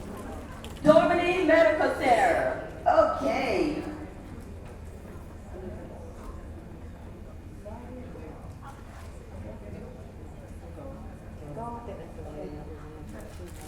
Please pardon if we pronounce it incorrectly. It seems like me because I'm the one reading it. But Sadie Grove?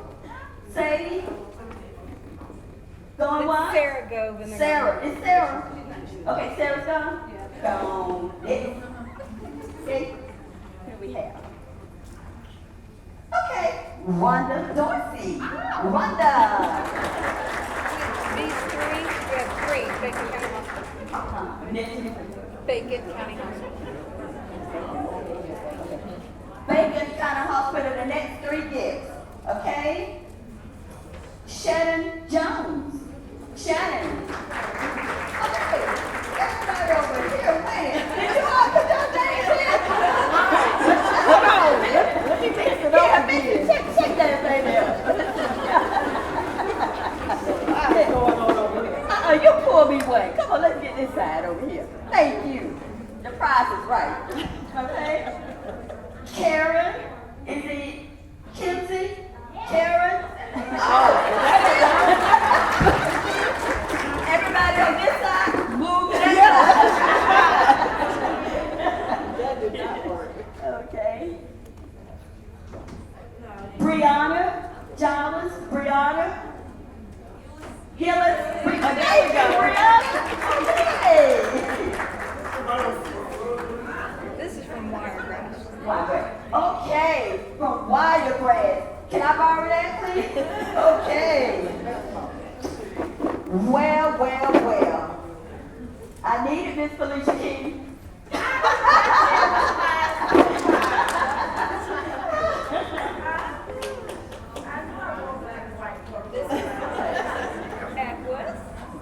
Okay, and this is from Equus, works on Southwest Georgia, and this would be Stephanie. Is it Tommy?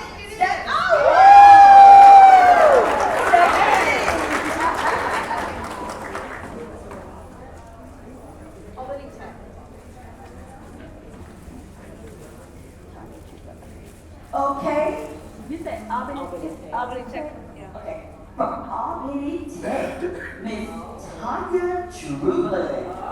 Tanya! From Albany Tech.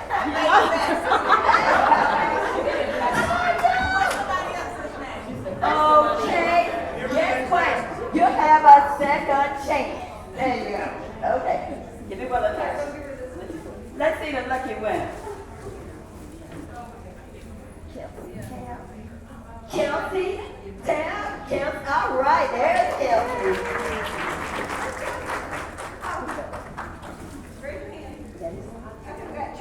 Okay, raise your hand high, or we might give it to the wrong person.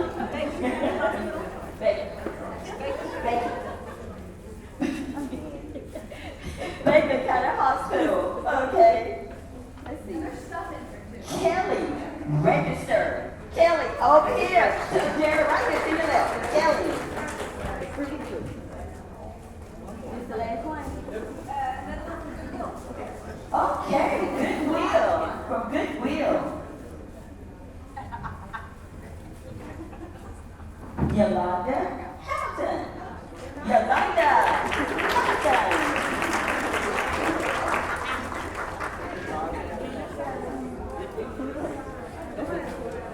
I want to thank all of you for coming and joining today.